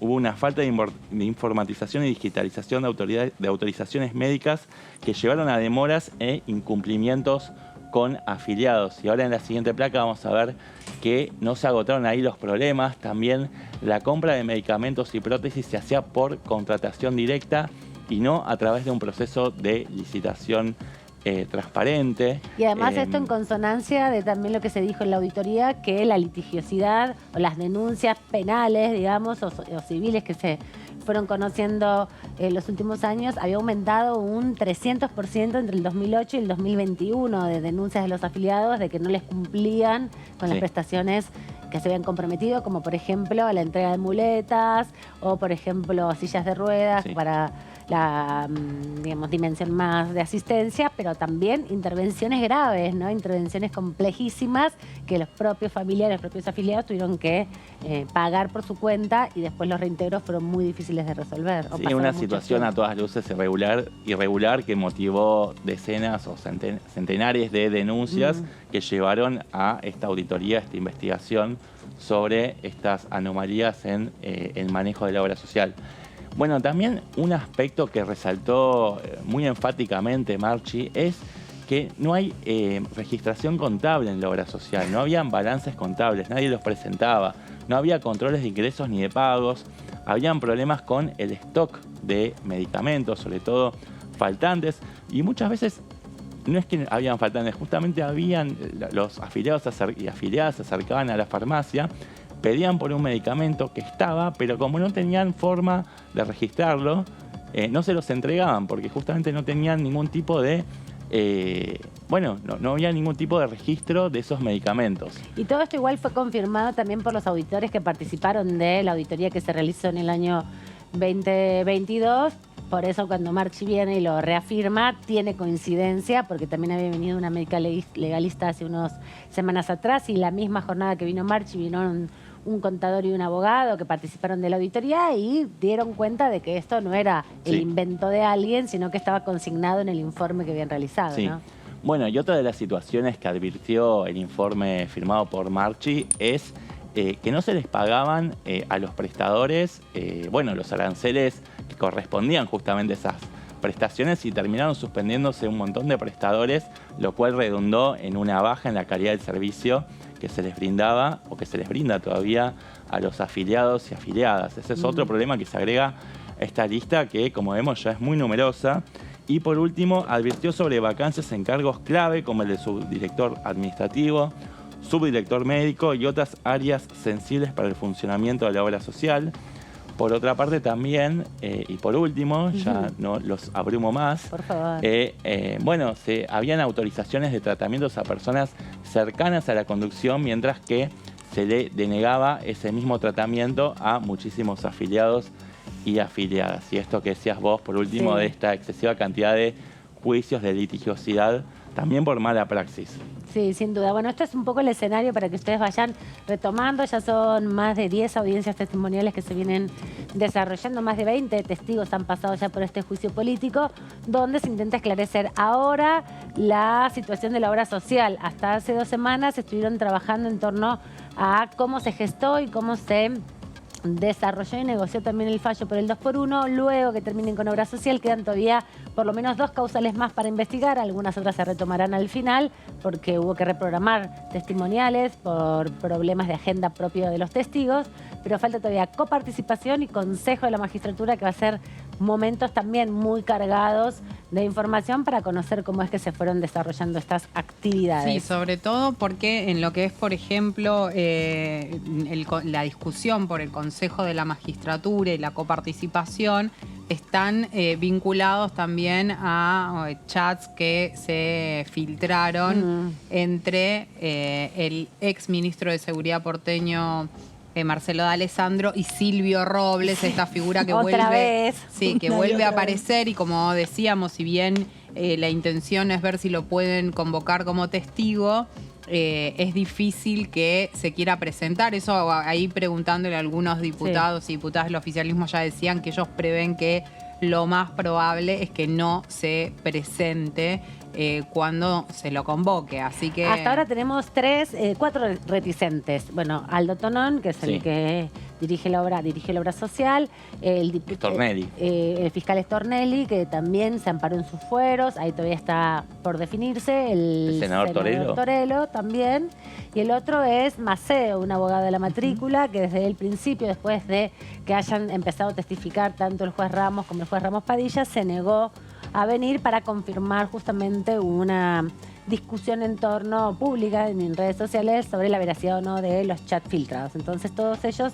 siguen en el proceso. Y también otro, Pepín Rodríguez. No te quería interrumpir, falta el quinto, que ese tiene otras búsquedas además. Que tiene la convocatoria de Interpol poder convocarlo. Si venía a casa, que no llegaba, me parece. No, venía nadando desde el Uruguay. Bueno, todavía ahora no se sabe si está en Uruguay. Estuvo hasta hace poco, pero ahora no se sabe si está en Uruguay. Está profugado y es parte también de 5 de más de 20 y pico, que 20 ya vinieron, estos ya son 25, que estaban, bueno, en este proceso que es histórico.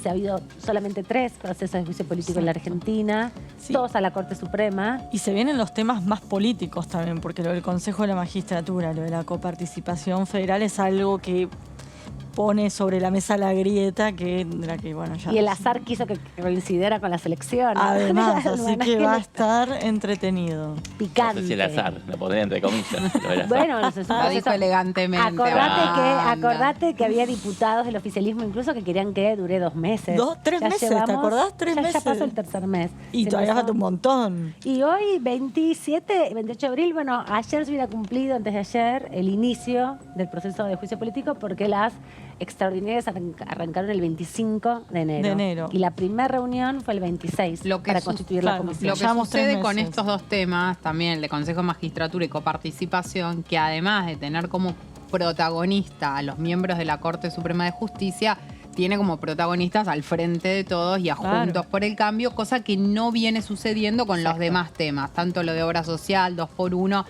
independientemente de los posicionamientos que puedan tener desde Juntos por el Cambio o desde el oficialismo, no se meten de lleno en eso. En estos dos temas sí. Claro, está ahí justamente el punto.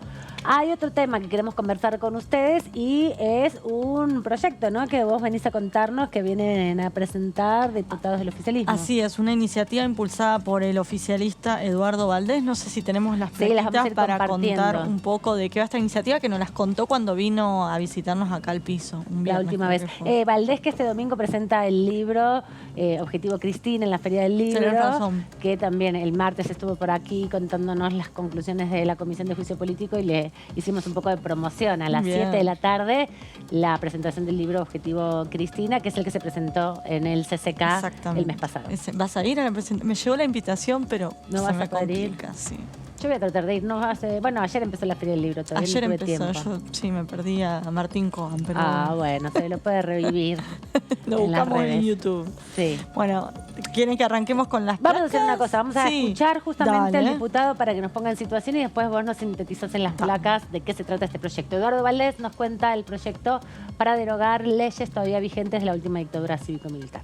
Presentaste un proyecto que busca que se revisen todos los proyectos que se sancionaron durante la última dictadura. ¿Hay alguno que te preocupe en especial, que nos quieras explicar por qué es tan importante que se revise? Además son como 400. Claro, son un montón. La ley de entidades financieras. ¿Hablaste ahí con Carlos Heller sobre ese tema? Porque él tiene su proyecto para presentar, nos dijo acá. Carlos, hablamos y creo que él va a presentar una nueva ley. Sí. Yo lo que propongo es una comisión bicameral revisora de esas leyes, y cuáles habría que derogar ipso facto y cuáles habría que modificar, ¿no? La ley de entidades financieras es quizás el símbolo de la decadencia argentina, porque esa ley es la que... mi papá me enseñó que lo que hoy son hombres de negocios y todo eso, en la época que yo era chico, mi papá le decía usureros, ¿no? Los usureros que hoy son prestamistas o te prestan dinero y lo que se denominó la financiarización global, ¿no? Todos dependemos de un sistema financiero que por más que vos produzcas, cuando yo tenía 20 años, yo quería sacar un crédito hipotecario para comprar una casa y tenía que poner una garantía que era equivalente en valor al crédito que pedía. A la casa que te querías comprar. A la casa que me quería comprar. Eso es el mundo. El valor financiero del mundo no debería ser igual a lo de los bienes y servicios que existen en el mundo.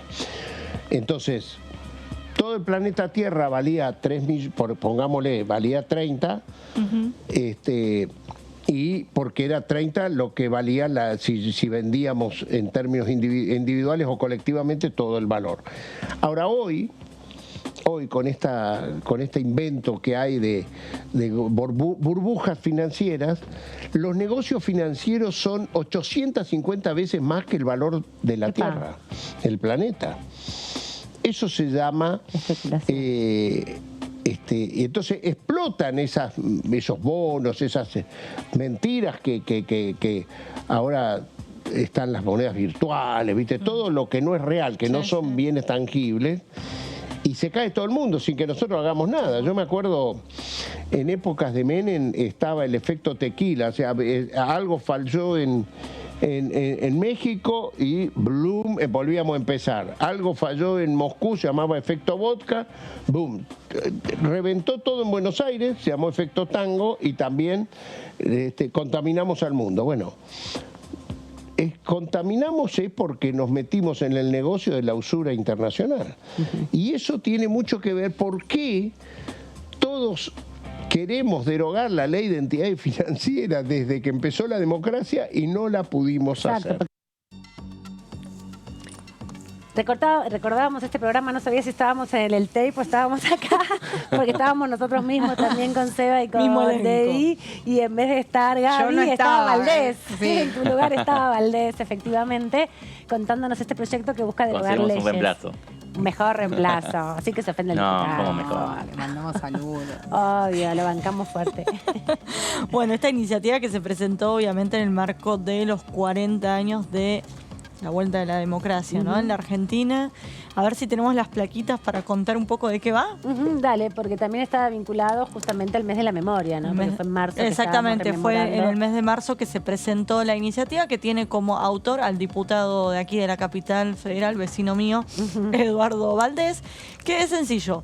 O sea, es sencillo el planteo, después es un trabajo arduo, que propone crear una comisión bicameral que revise las leyes aprobadas durante la última dictadura militar en la Argentina. Sí, recordábamos, Gaby, ¿te acordás el año pasado? Que son como 400 todavía que siguen vigentes. Un montón. Exactamente. Cosas como la ley de entidades financieras que hacía referencia el diputado, pero también la ley, por ejemplo, de minoridad, el régimen de minoridades, el régimen de la dictadura. Tuvo modificaciones. Y la ley de discapacidad no era otra de las que hablábamos en su momento, que me parece que era la ley de discapacidad, que venía que estaba redactada de una manera que te das cuenta que ya era... Había quedado vieja. La de sangre humana. La de sangre humana también. Lo descubrimos, ¿te acordás la otra vez? Vamos descubriendo. ¿De qué año era? El 77. Tal cual. Era eso. Así que... Bueno, siempre está en la página las leyes de la dictadura, pero revisar voy a hacer eso. Podemos hacer archivo ahí. Bueno, pasamos a la siguiente plaquita. Que un dato que plantea, que nos contó el diputado cuando presentó la iniciativa, que la Comisión de Asesoramiento Legislativo creada por la dictadura sancionó más de 2.000 leyes. De ellas, ¿cuántas siguen vigentes hoy en Argentina? 469. De las 4.449 leyes vigentes, casi una de cada 10 fueron aprobadas por la dictadura. O sea, importante la por la comisión, ¿no? esta de asesoramiento legislativo. Exactamente, que era lo que en lugar de Congreso tenía la Argentina. Yo no había nacido. Nadie representación, sino que era la forma que se legalizaba. Se redactaban exactamente las leyes.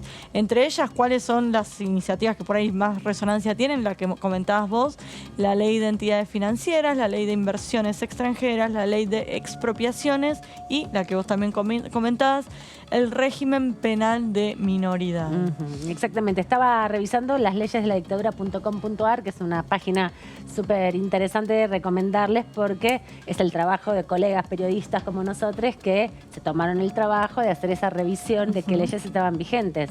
Muchas modificadas, sin duda. Exactamente. Pero su esencia fundamental todavía... Eso, pero vale aclarar que muchas, como vimos este año, la ley de sangre que se modificó a lo largo de los años, tiene ciertas modificaciones. Bueno, la ley de comunicación audiovisual... Claro, era un decreto ley de la dictadura, exacto, hasta que vino en el 2010. Pasaron 30 años. Muchos años que se mantuvo vigente. De hecho, esa fue iniciativa. uno de los argumentos fuertes que se utilizaron durante el debate para argumentar por qué razón había que cambiarla. Obviamente no era el único argumento, pero era uno de los argumentos fuertes que se planteaban, sobre todo porque, bueno, se refiere a lo que tiene que ver con la libertad de expresión, algo que no había durante la última dictadura cívico-militar y se decía, no puede ser que sigamos con la ley de radiodifusión argentina. Hay muchas leyes ambientales también que se aprobaron, por ejemplo, la de parques nacionales, la de que crea también la ley ambiental, los recursos naturales que conceptualiza, pero también, obvio, es muy difícil desmontarlo si no haces una ley que la supere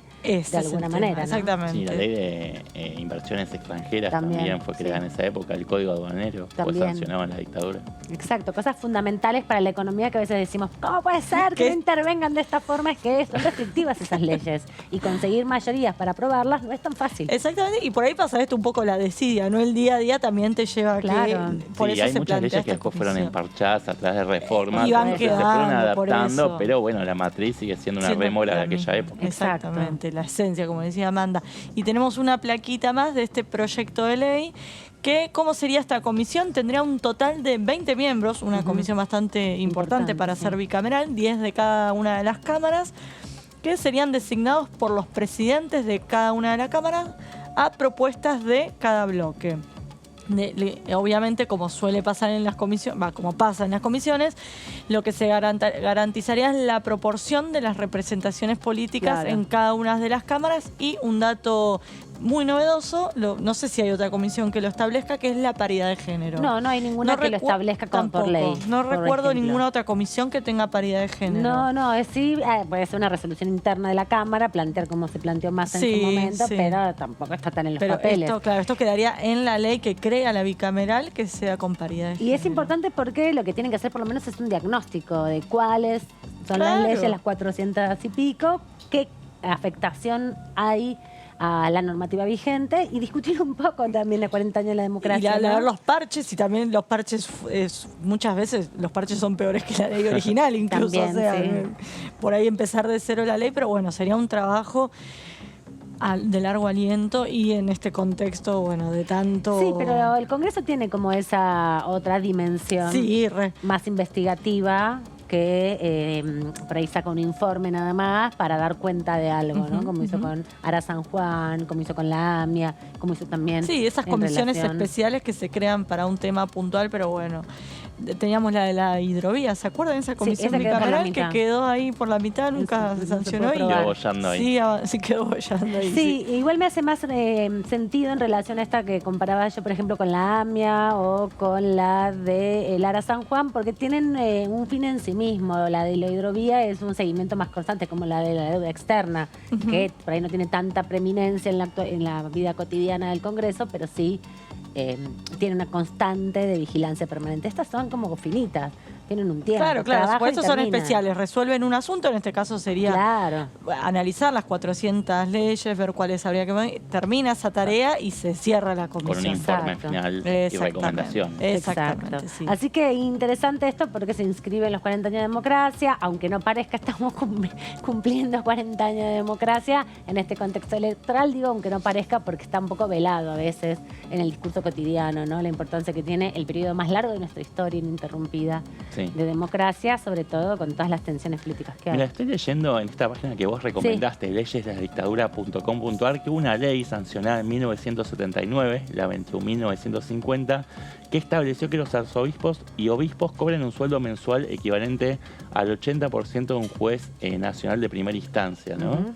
Digo, por ejemplo. Claro, sí, hablando de esto de la propia estructura jurídica del Estado, de que sostiene el culto y la fe católica, bueno, se marca un poco también, y esto viene de la dictadura. Y hay que pensar que con la reforma constitucional también se planteó mucho respecto a la religiosidad, y hay una discusión ahí que hay que poner sobre la mesa respecto a si el Estado tiene o no, cómo tiene que financiar a los cultos, ¿no? Eso también es parte de la discusión.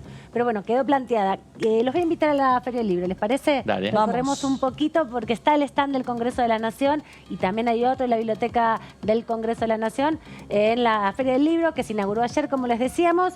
Es la 47 Feria del Libro, el stand es el 3131, 3131.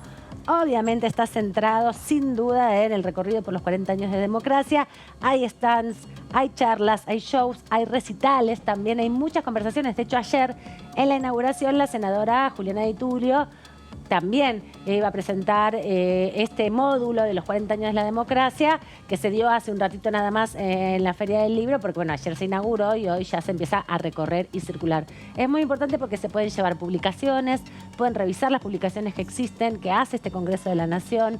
Hay textos muy interesantes y también una recorrida sobre las fiestas populares y las acciones de defensa de la democracia como hitos históricos. Así que vamos a la Feria del Libro, 31 es el stand, en el pabellón Ocre, en el predio ferial de la Rural. Hace años que no voy a la Rural, a la Feria del Libro. Es que tuvimos pandemia el año pasado. No, pero más allá de la pandemia, digo, estaban antes en la calle Figueroa Alcorta, en el predio de exposiciones. ¿La Feria del Libro? Sí, no. mucho tiempo. Pero hace mucho que claro, no mucho que no voy. Santa Fe y Sarmiento. Claro. Bueno, esa es la Ahí Rural. está hace, no sé, por lo menos 15. Claro, desde que hacia yo iba atrás. acá siempre fue en la Rural. Sí, Aman. Sí, te estás Aman, confundiendo con Sé que otra desde los feria. 90 que no voy, ¿no? No, por ahí te tengo estás idea. confundiendo con la Feria de Editores o alguna Puede otra ser. feria que no es la Feria Internacional del Libro. Ah, puede ser. Sí, puede sí, ser. porque hay varias Me cuesta ir ferias. a la Rural igual, a la Feria del Libro. Pero es linda, difícil. es linda porque es súper amplia y Hay mejor ventilación. se llevan adelante muchos eventos al mismo tiempo, así que te cruzás, Bueno, salís de una charla, es te vas a otra. apabullante. Sí, Sí. no hay que ir yo voy más a las charlas que a comprar libros. Las Sí. charlas hay que ir, tenés. Sí, el domingo, 7 de la tarde, lo presenta su libro el diputado Valdés. También les recomiendo, si están por ahí a las 6 de la tarde, vayan a ver el Nunca Más las Locas de Matías Máximo, que también va a estar presentando su libro, una charla interesante. Seba Dida, gracias por este A rato. vos, Buen fin de Aman. semana y feliz Día del Trabajador. Muchas gracias. El lunes, Débora Brieta, Feliz buen fin día. de semana, feliz Feliz Día de la día. Trabajadora. Gaby Vulcano también. Espero que Feliz puedan día para celebrar y no trabajar. Con locro. Locro ¿Vale? y sí, y bueno, y siempre Asamblea Popular, obviamente, para defender los derechos de los trabajadores. Chao, hasta la semana que viene. Quédense aquí en la continuidad de TV y feliz Día del Trabajo a todos y todas.